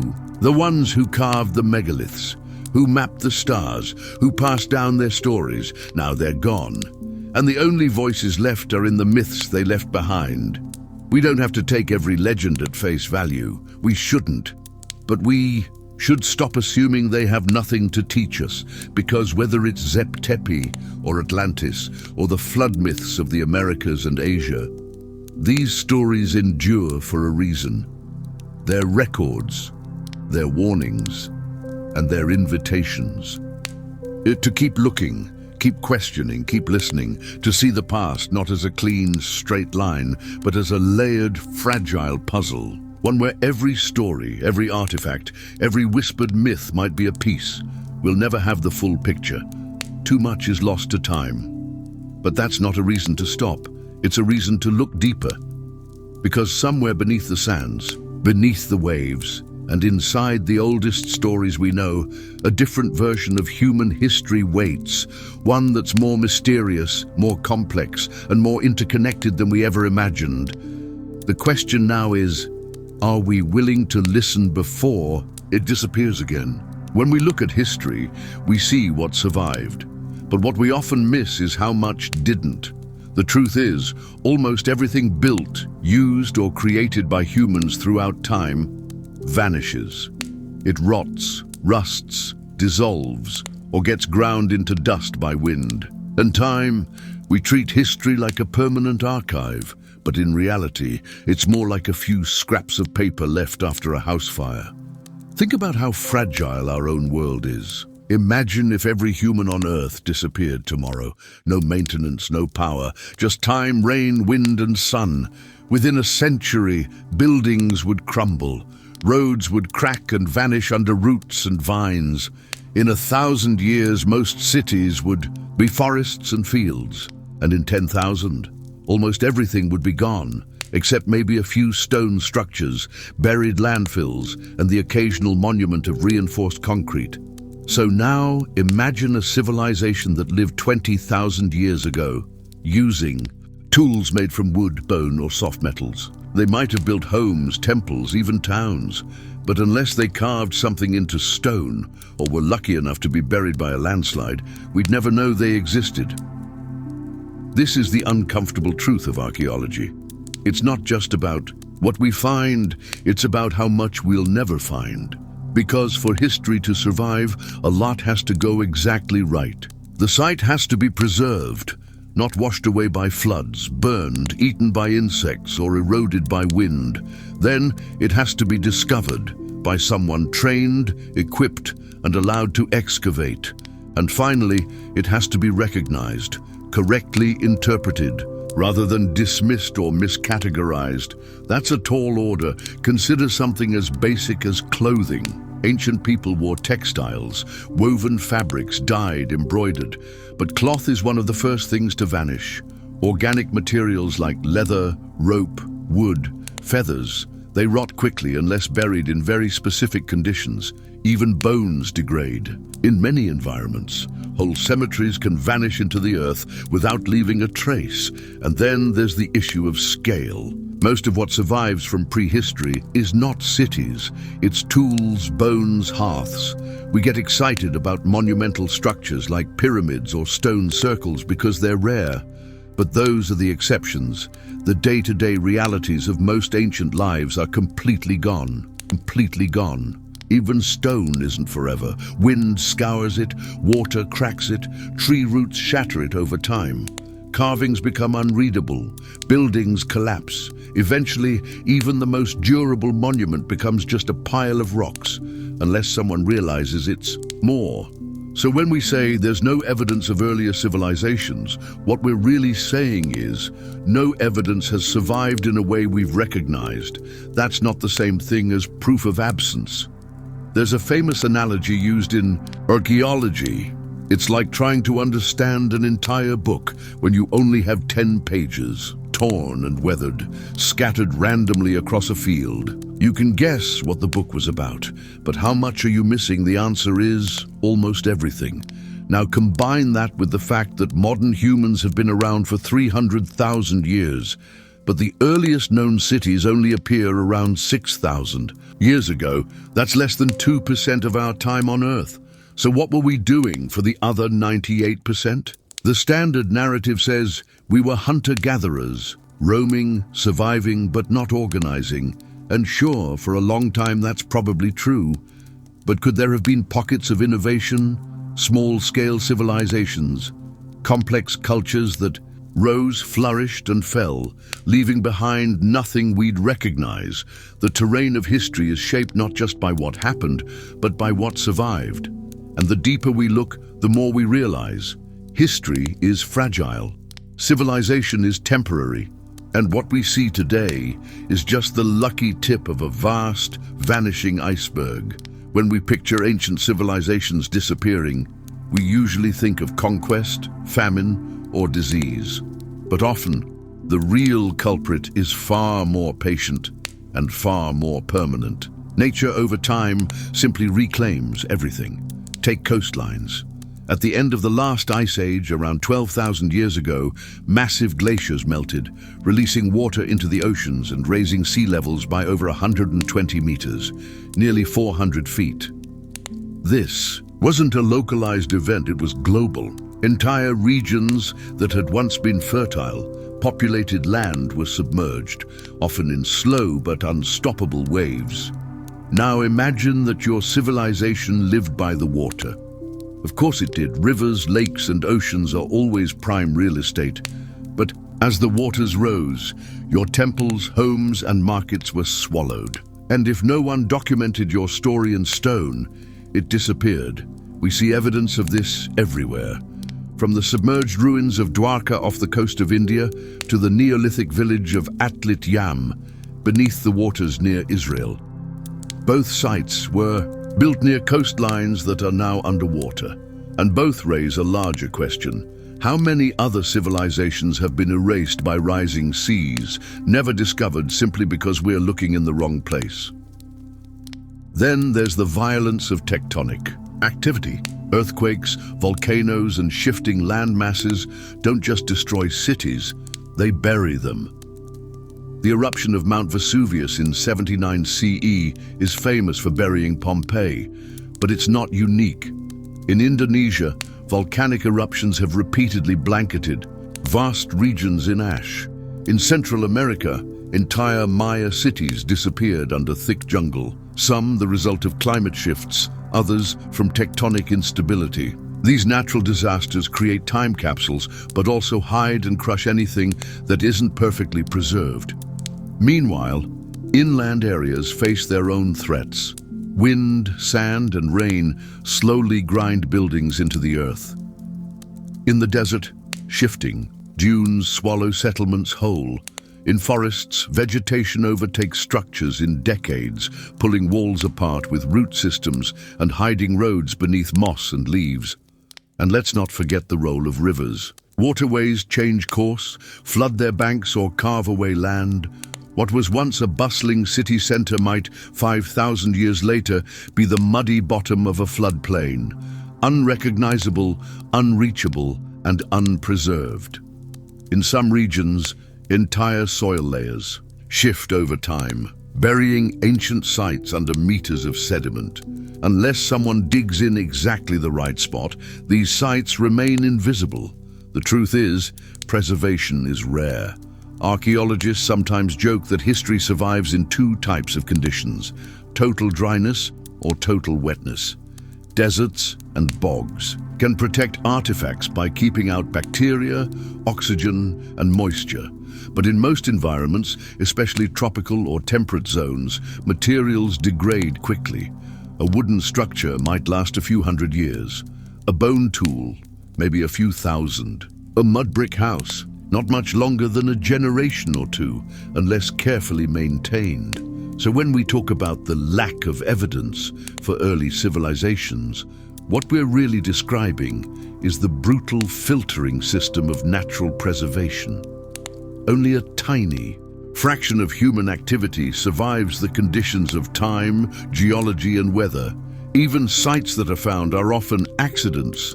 Someone digs a well, a construction crew unearths a wall, a landslide reveals a long-lost ruin, and that's just the beginning.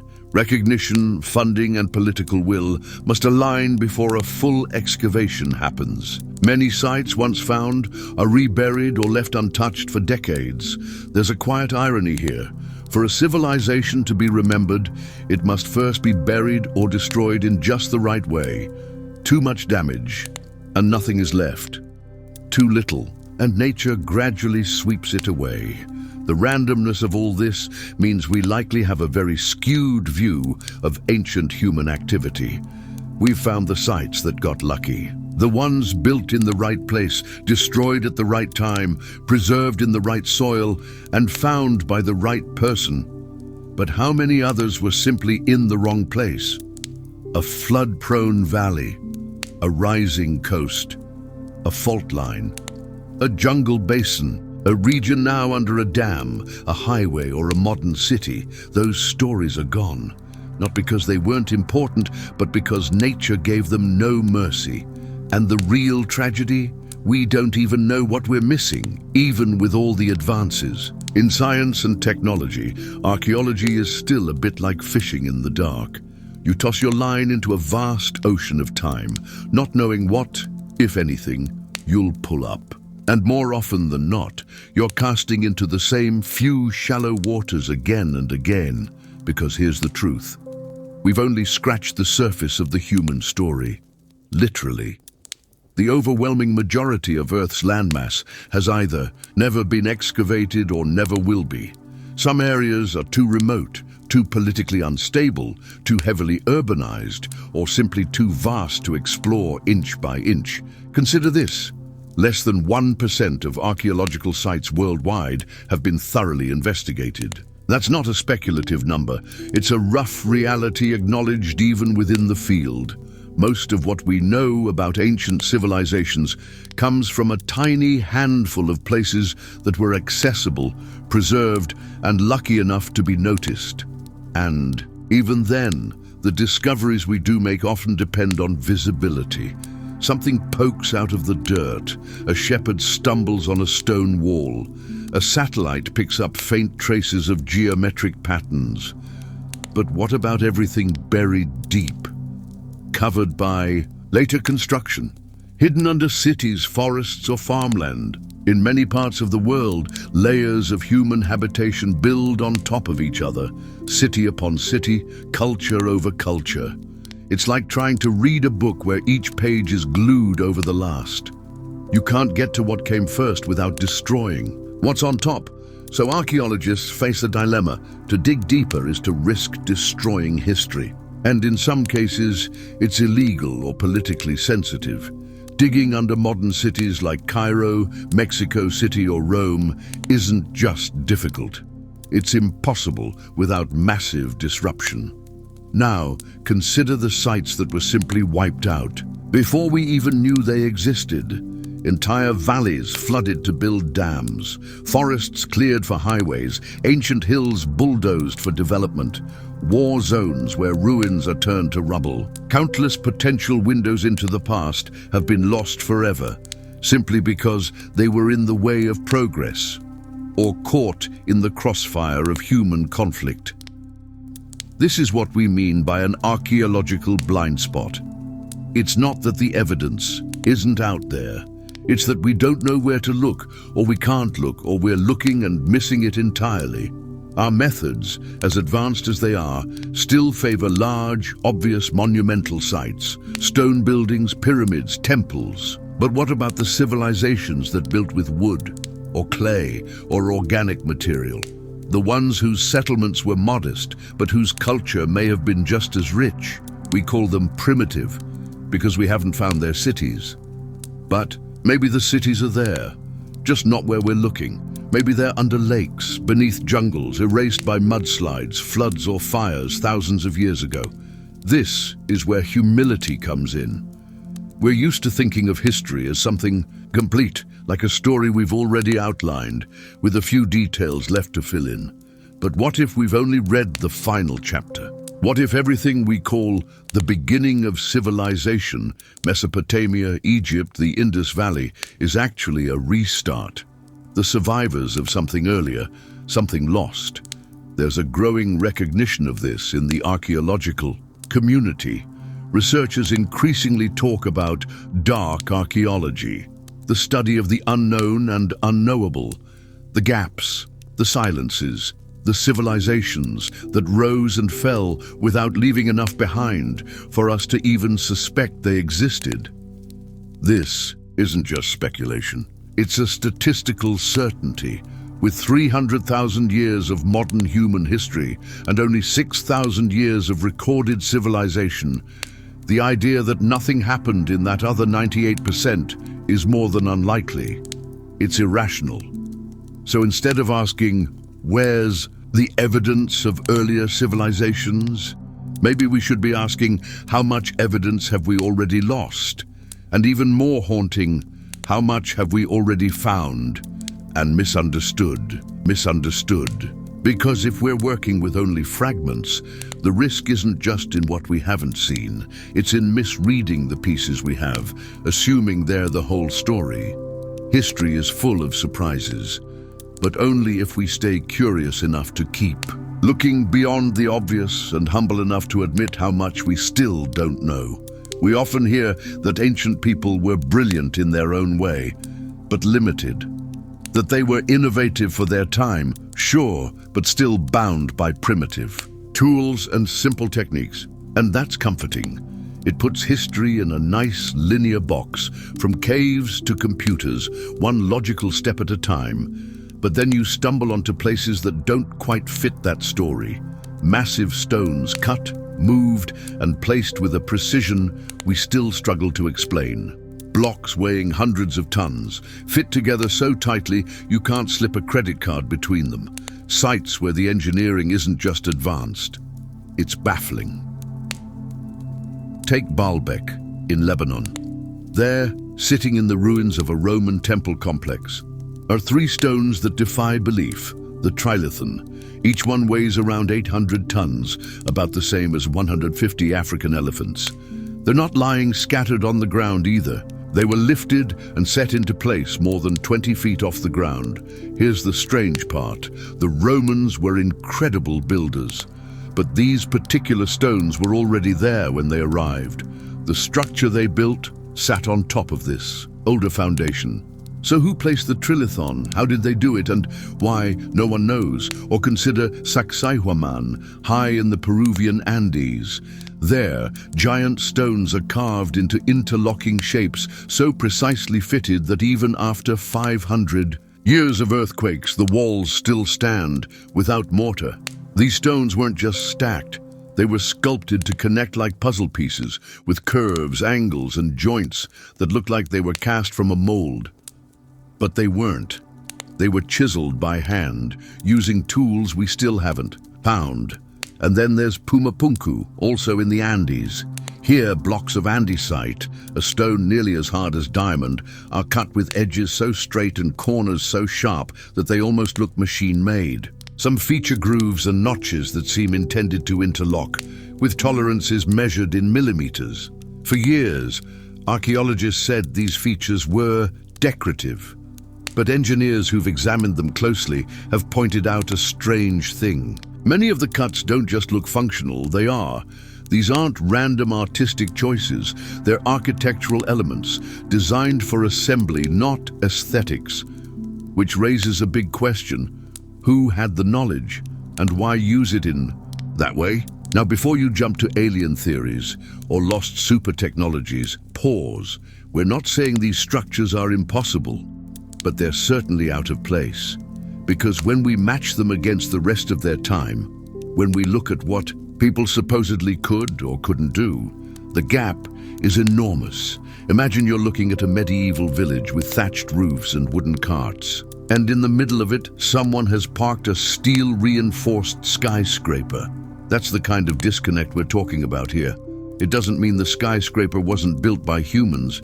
It means our timeline of innovation might be wrong, and this isn't limited to the Americas or the Middle East. You see this pattern all over the world. In Japan, the Yonaguni monument lies beneath the waves, its sharp angles and steps raising questions about whether it's natural or man-made, or something in between. In Malta, the temples of Hagar Kim and Menasdra are over 5,000 years old and aligned with astronomical events. Their stones weigh up to 20 tons, moved without wheels or metal tools. In Laos, hundreds of giant stone jars scatter the landscape. We don't know how they were made, who placed them, or what they were for. Each of these sites is an anomaly, a puzzle piece that doesn't quite fit the image we've built of the ancient world. And when enough pieces don't fit, maybe it's time to rethink the picture. Because the more you look at these megalithic sites, not just their scale, but their technique, the more you realize we're staring at something that's not just old. It's advanced in ways we didn't expect. Not because these people had modern machines, but because maybe, just maybe, they had a different kind of knowledge, a different pathway to progress that we haven't fully understood. One that allowed them to achieve engineering feats we thought were out of reach. And if that's true, then maybe the question isn't how they built it, but why our story of history still acts like they couldn't.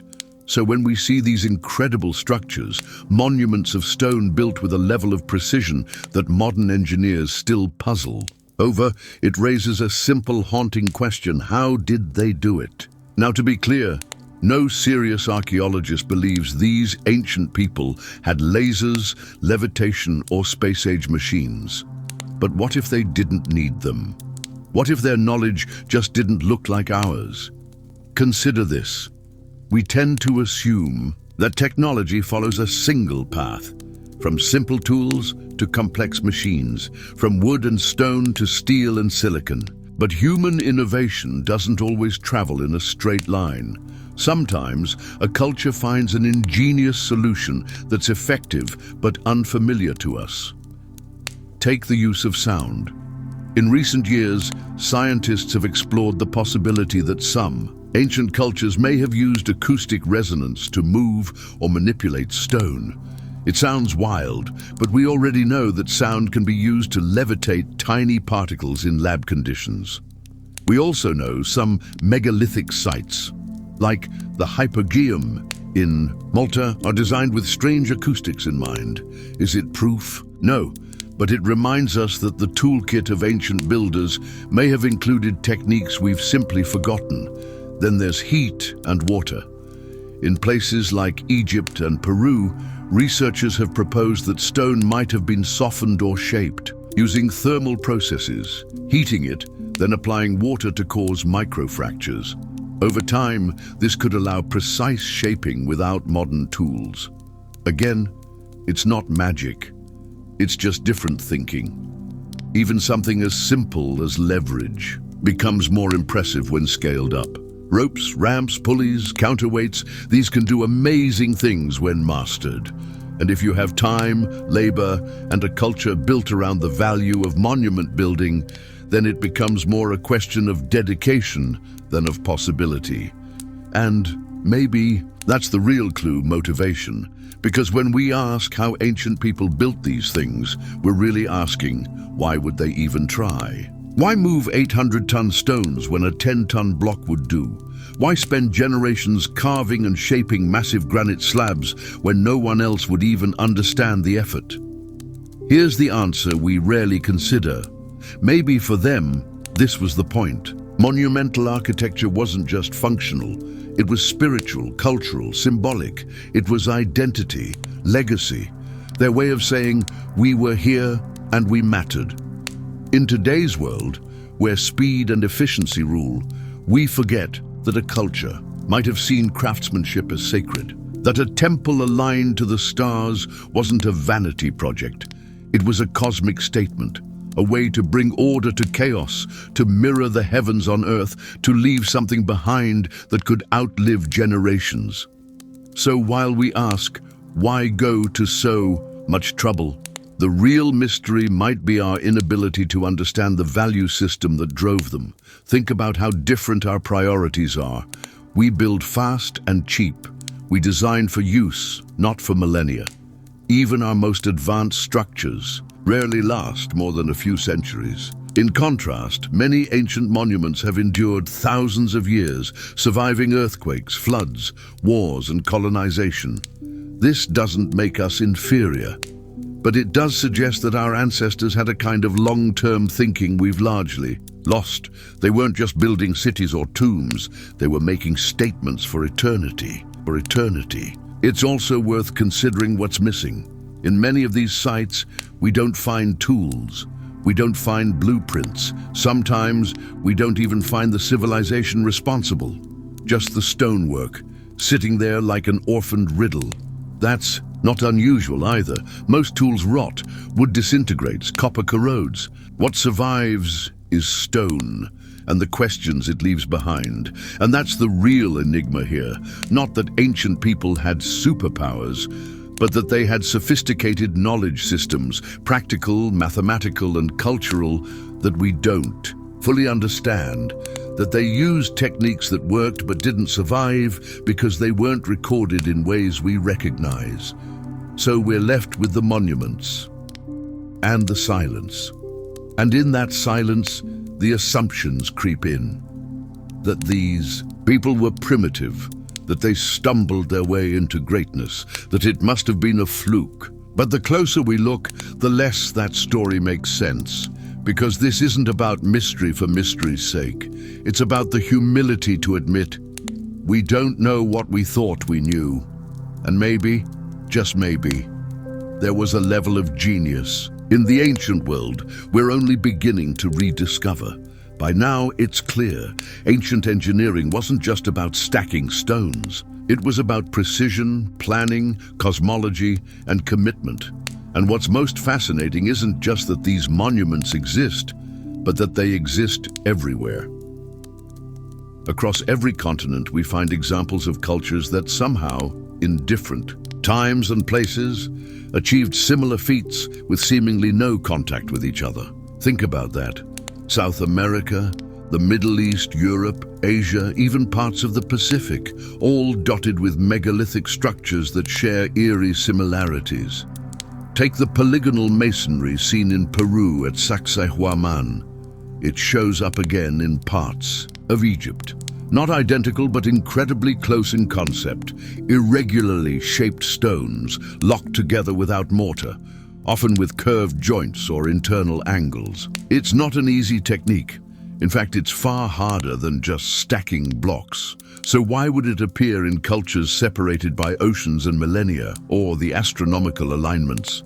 At Göbekli Tepe in Turkey, stone circles point to solstices and star positions. At Menajdra in Malta, the temple's doorways line up with the equinox. Stonehenge, of course, famously marks solar events. And over in Chaco Canyon, New Mexico, ancient structures were built to interact with sunlight in specific ways on specific days of the year. How? Why? These weren't coincidences. They were part of a pattern, a mindset, one that saw the heavens not just as decoration, but as a guide for life. Even the scale of effort repeats itself. The builders of Baalbek in Lebanon, Nan Madol in Micronesia, or the Olmec heads in Mesoamerica all moved impossibly massive stones without wheels, cranes, or metal tools. How did so many different societies all solve the same impossible problems? That's the uncomfortable question, because our current model of history assumes cultures developed independently, slowly, locally, and linearly. But the monuments we're left with don't always support that narrative.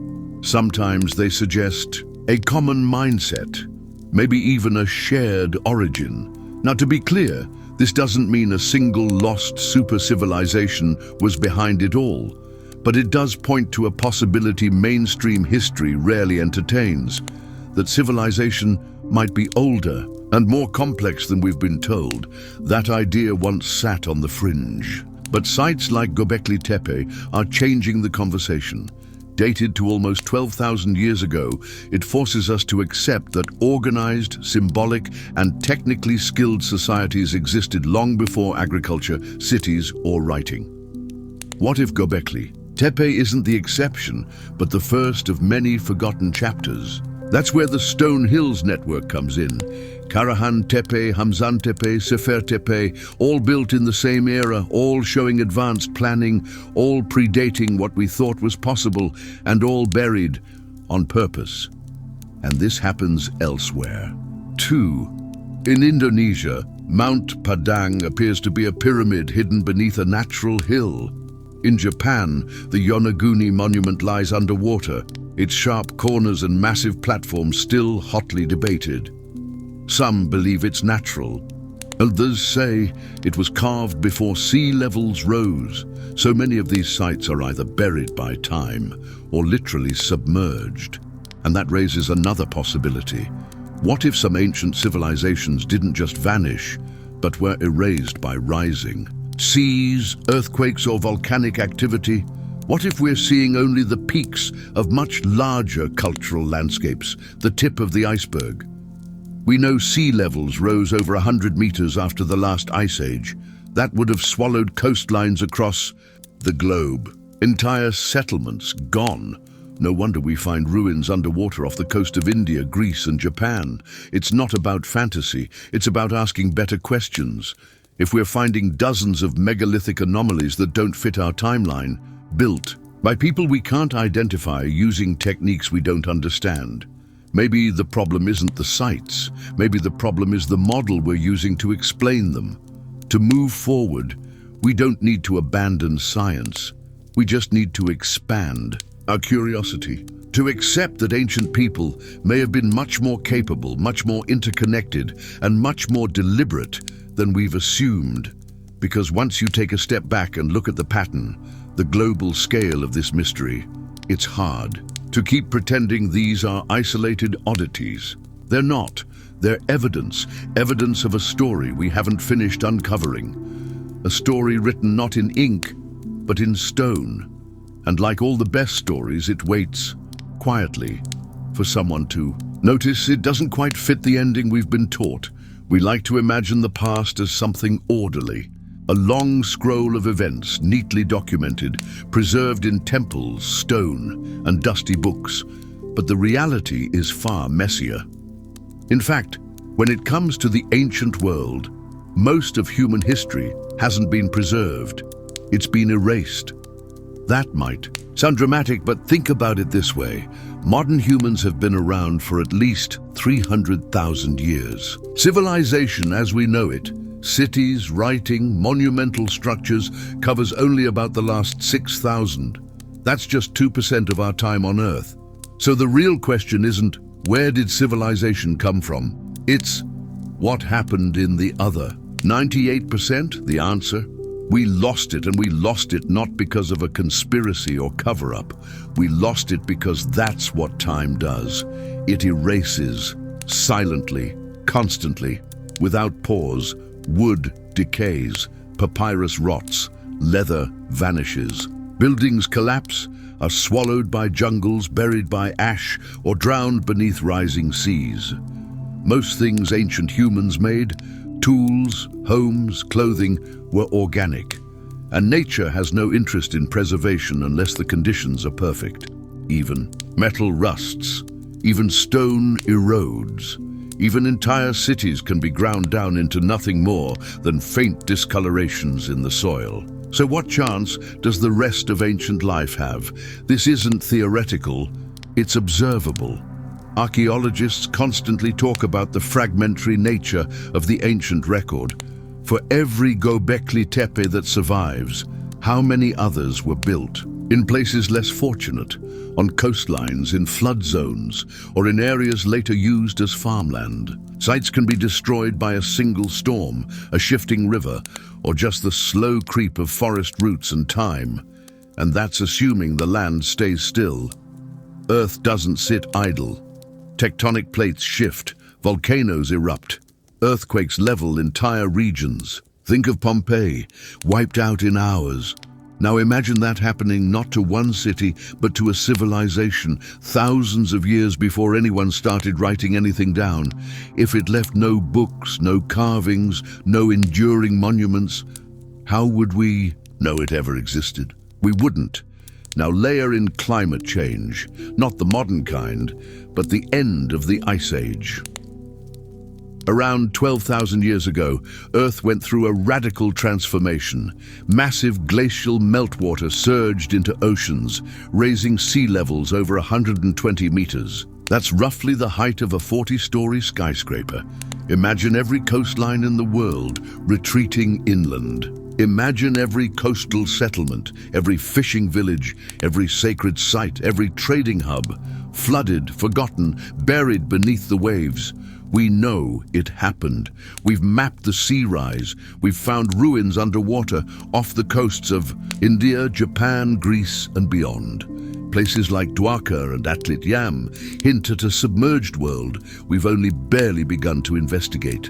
And that's part of the problem. We think archaeology is all-knowing, but in truth, we've only scratched the surface, literally. Less than 5% of the world's ocean floors have been thoroughly explored, and the vast majority of archaeological digs focus on known civilizations: Egypt, Rome, Mesopotamia. But what about the places that left no clear records? The cultures that didn't write, or whose writing hasn't been deciphered? What about the ones whose cities didn't survive? The hard truth is that preservation is rare. What we call history is based almost entirely on anomalies, things that happen to survive. And sometimes what survives misleads us. For example, we assume writing didn't exist before 3000 BCE because that's the earliest we've found it. But that doesn't mean no one was writing before then. It just means we haven't found proof yet, or that what was written on simply didn't last. Maybe they carved it into wood, or etched it onto leather, or used pigments that faded with time. Absence of evidence isn't evidence of absence, especially in archaeology. And here's where it gets even trickier. When history vanishes, so do the ideas attached to it, the discoveries, the knowledge. Think of the Library of Alexandria. One fire, one war, and centuries of accumulated wisdom disappeared overnight. Now multiply that loss by every flood, every disaster, every cultural collapse the world has ever known. We live in the shadow of that silence. Sometimes we find hints, myths, oral traditions, architectural anomalies, stories passed down through generations that don't quite line up with what we see in textbooks, flood legends that sound suspiciously like real geological events, tales of lost cities that mirror ruins we've only recently uncovered. Mainstream historians are cautious with myth, and rightfully so. But sometimes myth is memory. Distorted, yes, but rooted in truth. And that makes it all the more frustrating, because it means somewhere in humanity's deep past, things happened that we've forgotten, things we might be able to rediscover if only we had the right pieces. Instead, we have fragments, partial truths, half-finished puzzles. And that's the real takeaway here. We aren't living in the peak of knowledge. We're living in the aftermath of countless forgotten peaks. Civilizations may have risen before. They may have built great things, understood the stars, moved massive stones, and then, through some combination of disaster, climate change, and time, vanished without a trace. It's not a conspiracy. It's just entropy. We think of history as linear, primitive people becoming advanced.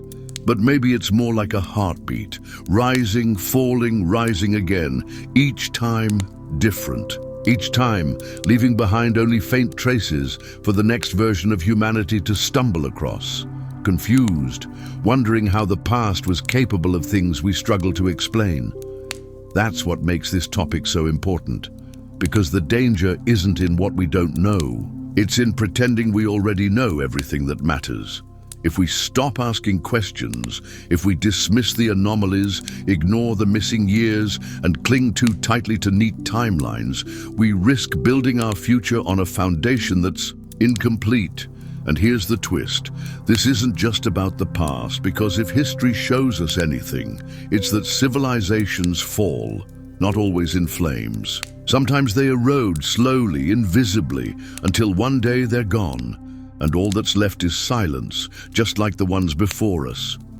So the next time we see a crumbling ruin, or hear a flood myth, or stumble across some ancient engineering that shouldn't exist, maybe we shouldn't shrug. Maybe we should lean in, because these fragments, these mysteries, they're not just about the people who came before us, they're about us, and whether we'll be remembered or quietly lost to time. We're told myths are just stories. Colorful tales passed down to explain the unexplainable. They're often poetic, symbolic, and full of gods, monsters, and miracles. Entertaining, sure, true, of course not. That's how we're taught to see them. But what if that's not the whole story? What if some myths are actually memories, preserved in metaphor, distorted by time, but rooted in events that really happened? Every ancient culture has its myths, and yet certain themes show up again and again, no matter where you look. Floods that wipe out entire civilizations, lost golden ages, advanced societies destroyed in a day, a fall from greatness into survival and struggle. These aren't one-off fairy tales, they're patterns, echoes of something deeper, and they raise a question historians rarely ask. Why do so many cultures around the world tell the same kinds of stories? Let's start with something nearly universal, the Great Flood. It's there in Mesopotamia, in the Epic of Gilgamesh, a story thousands of years older than the Bible. It tells of a man named Utnapishtim, warned by the gods to build a boat and save life from a divine flood. Sound familiar? In the Hebrew Bible, Noah builds his ark and watches the world drown. In India, Manu survives a world-ending flood after being warned by a fish. In Greek mythology, Deucalion and Pyrrha build a chest to survive the deluge sent by Zeus. The Maya tell of floods ending past worlds, so do the Ojibwe and the Aboriginal Australians. The list goes on. These aren't just symbolic tales. They're shared memories of an event or series of events that impacted human societies all over the planet, and they almost certainly correspond to real climate events, specifically the massive sea level rise and meltwater surges that ended the last ice age around 12,000 years ago. We know this happened. Science backs it up. Oceans rose over 100 meters. Entire coastlines vanished. Lowland regions were swallowed. In some places, whole land masses were lost. The trauma of those events, passed down orally for thousands of years, could easily have taken the shape of myth. Think about it. If your ancestors lived in a thriving coastal society, then saw their entire world disappear underwater, what would they tell their children? What stories would survive? Now shift to another myth, Atlantis. The name alone sparks controversy. Popular culture turned it into a sci-fi legend. But go back to the source, Plato's dialogues, Timaeus and Critias, and the description is curiously specific. A highly advanced society, sophisticated architecture, engineering, a naval power that dominated the known world. And then, in a single day and night of misfortune, it disappeared beneath the sea. Mainstream scholars will tell you Plato made it up, that it was allegory, a political warning, maybe.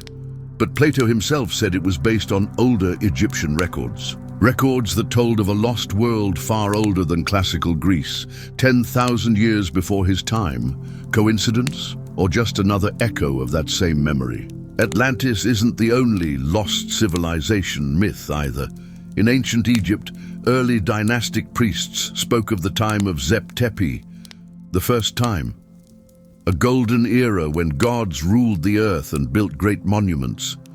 Not metaphorical gods, necessarily, but deified ancestors, possibly rulers from a pre-dynastic age. After a catastrophe, Zep Tepi ended, and human civilization had to start over. In Sumer, we hear of the kings before the flood, some of whom ruled for thousands of years. In India, the Satya Yuga was a golden age of virtue and knowledge, followed by gradual decline. The farther back we go in myth, the more advanced and peaceful the world seems to have been, until something broke. That arc, the fall from a high age, is everywhere. Why? Because it might reflect real cultural memory, not of perfect worlds or flying machines, but of a time before a collapse, before war, climate chaos, or disaster forced humanity to regress, reset, and rebuild. The details might have faded or warped, but the core emotional truth stayed. We had something once, and we lost it, and these memories weren't written down, not until much later. They were told aloud, again and again, Generation after generation, oral tradition is incredibly resilient, especially in tight-knit communities. But it doesn't preserve facts, it preserves meaning. It preserves truths, even if the facts shift. We see this even in modern times. In 2004, the Indian Ocean tsunami devastated coastal communities across South Asia. Some groups were nearly untouched, like the Moken people of the Andaman Sea, who remembered ancestral stories of 7 waves that warned them to retreat inland when the sea pulled back. That story, once dismissed as a myth, saved lives. Now imagine stories like that being told not for 100 years, but for 10,000.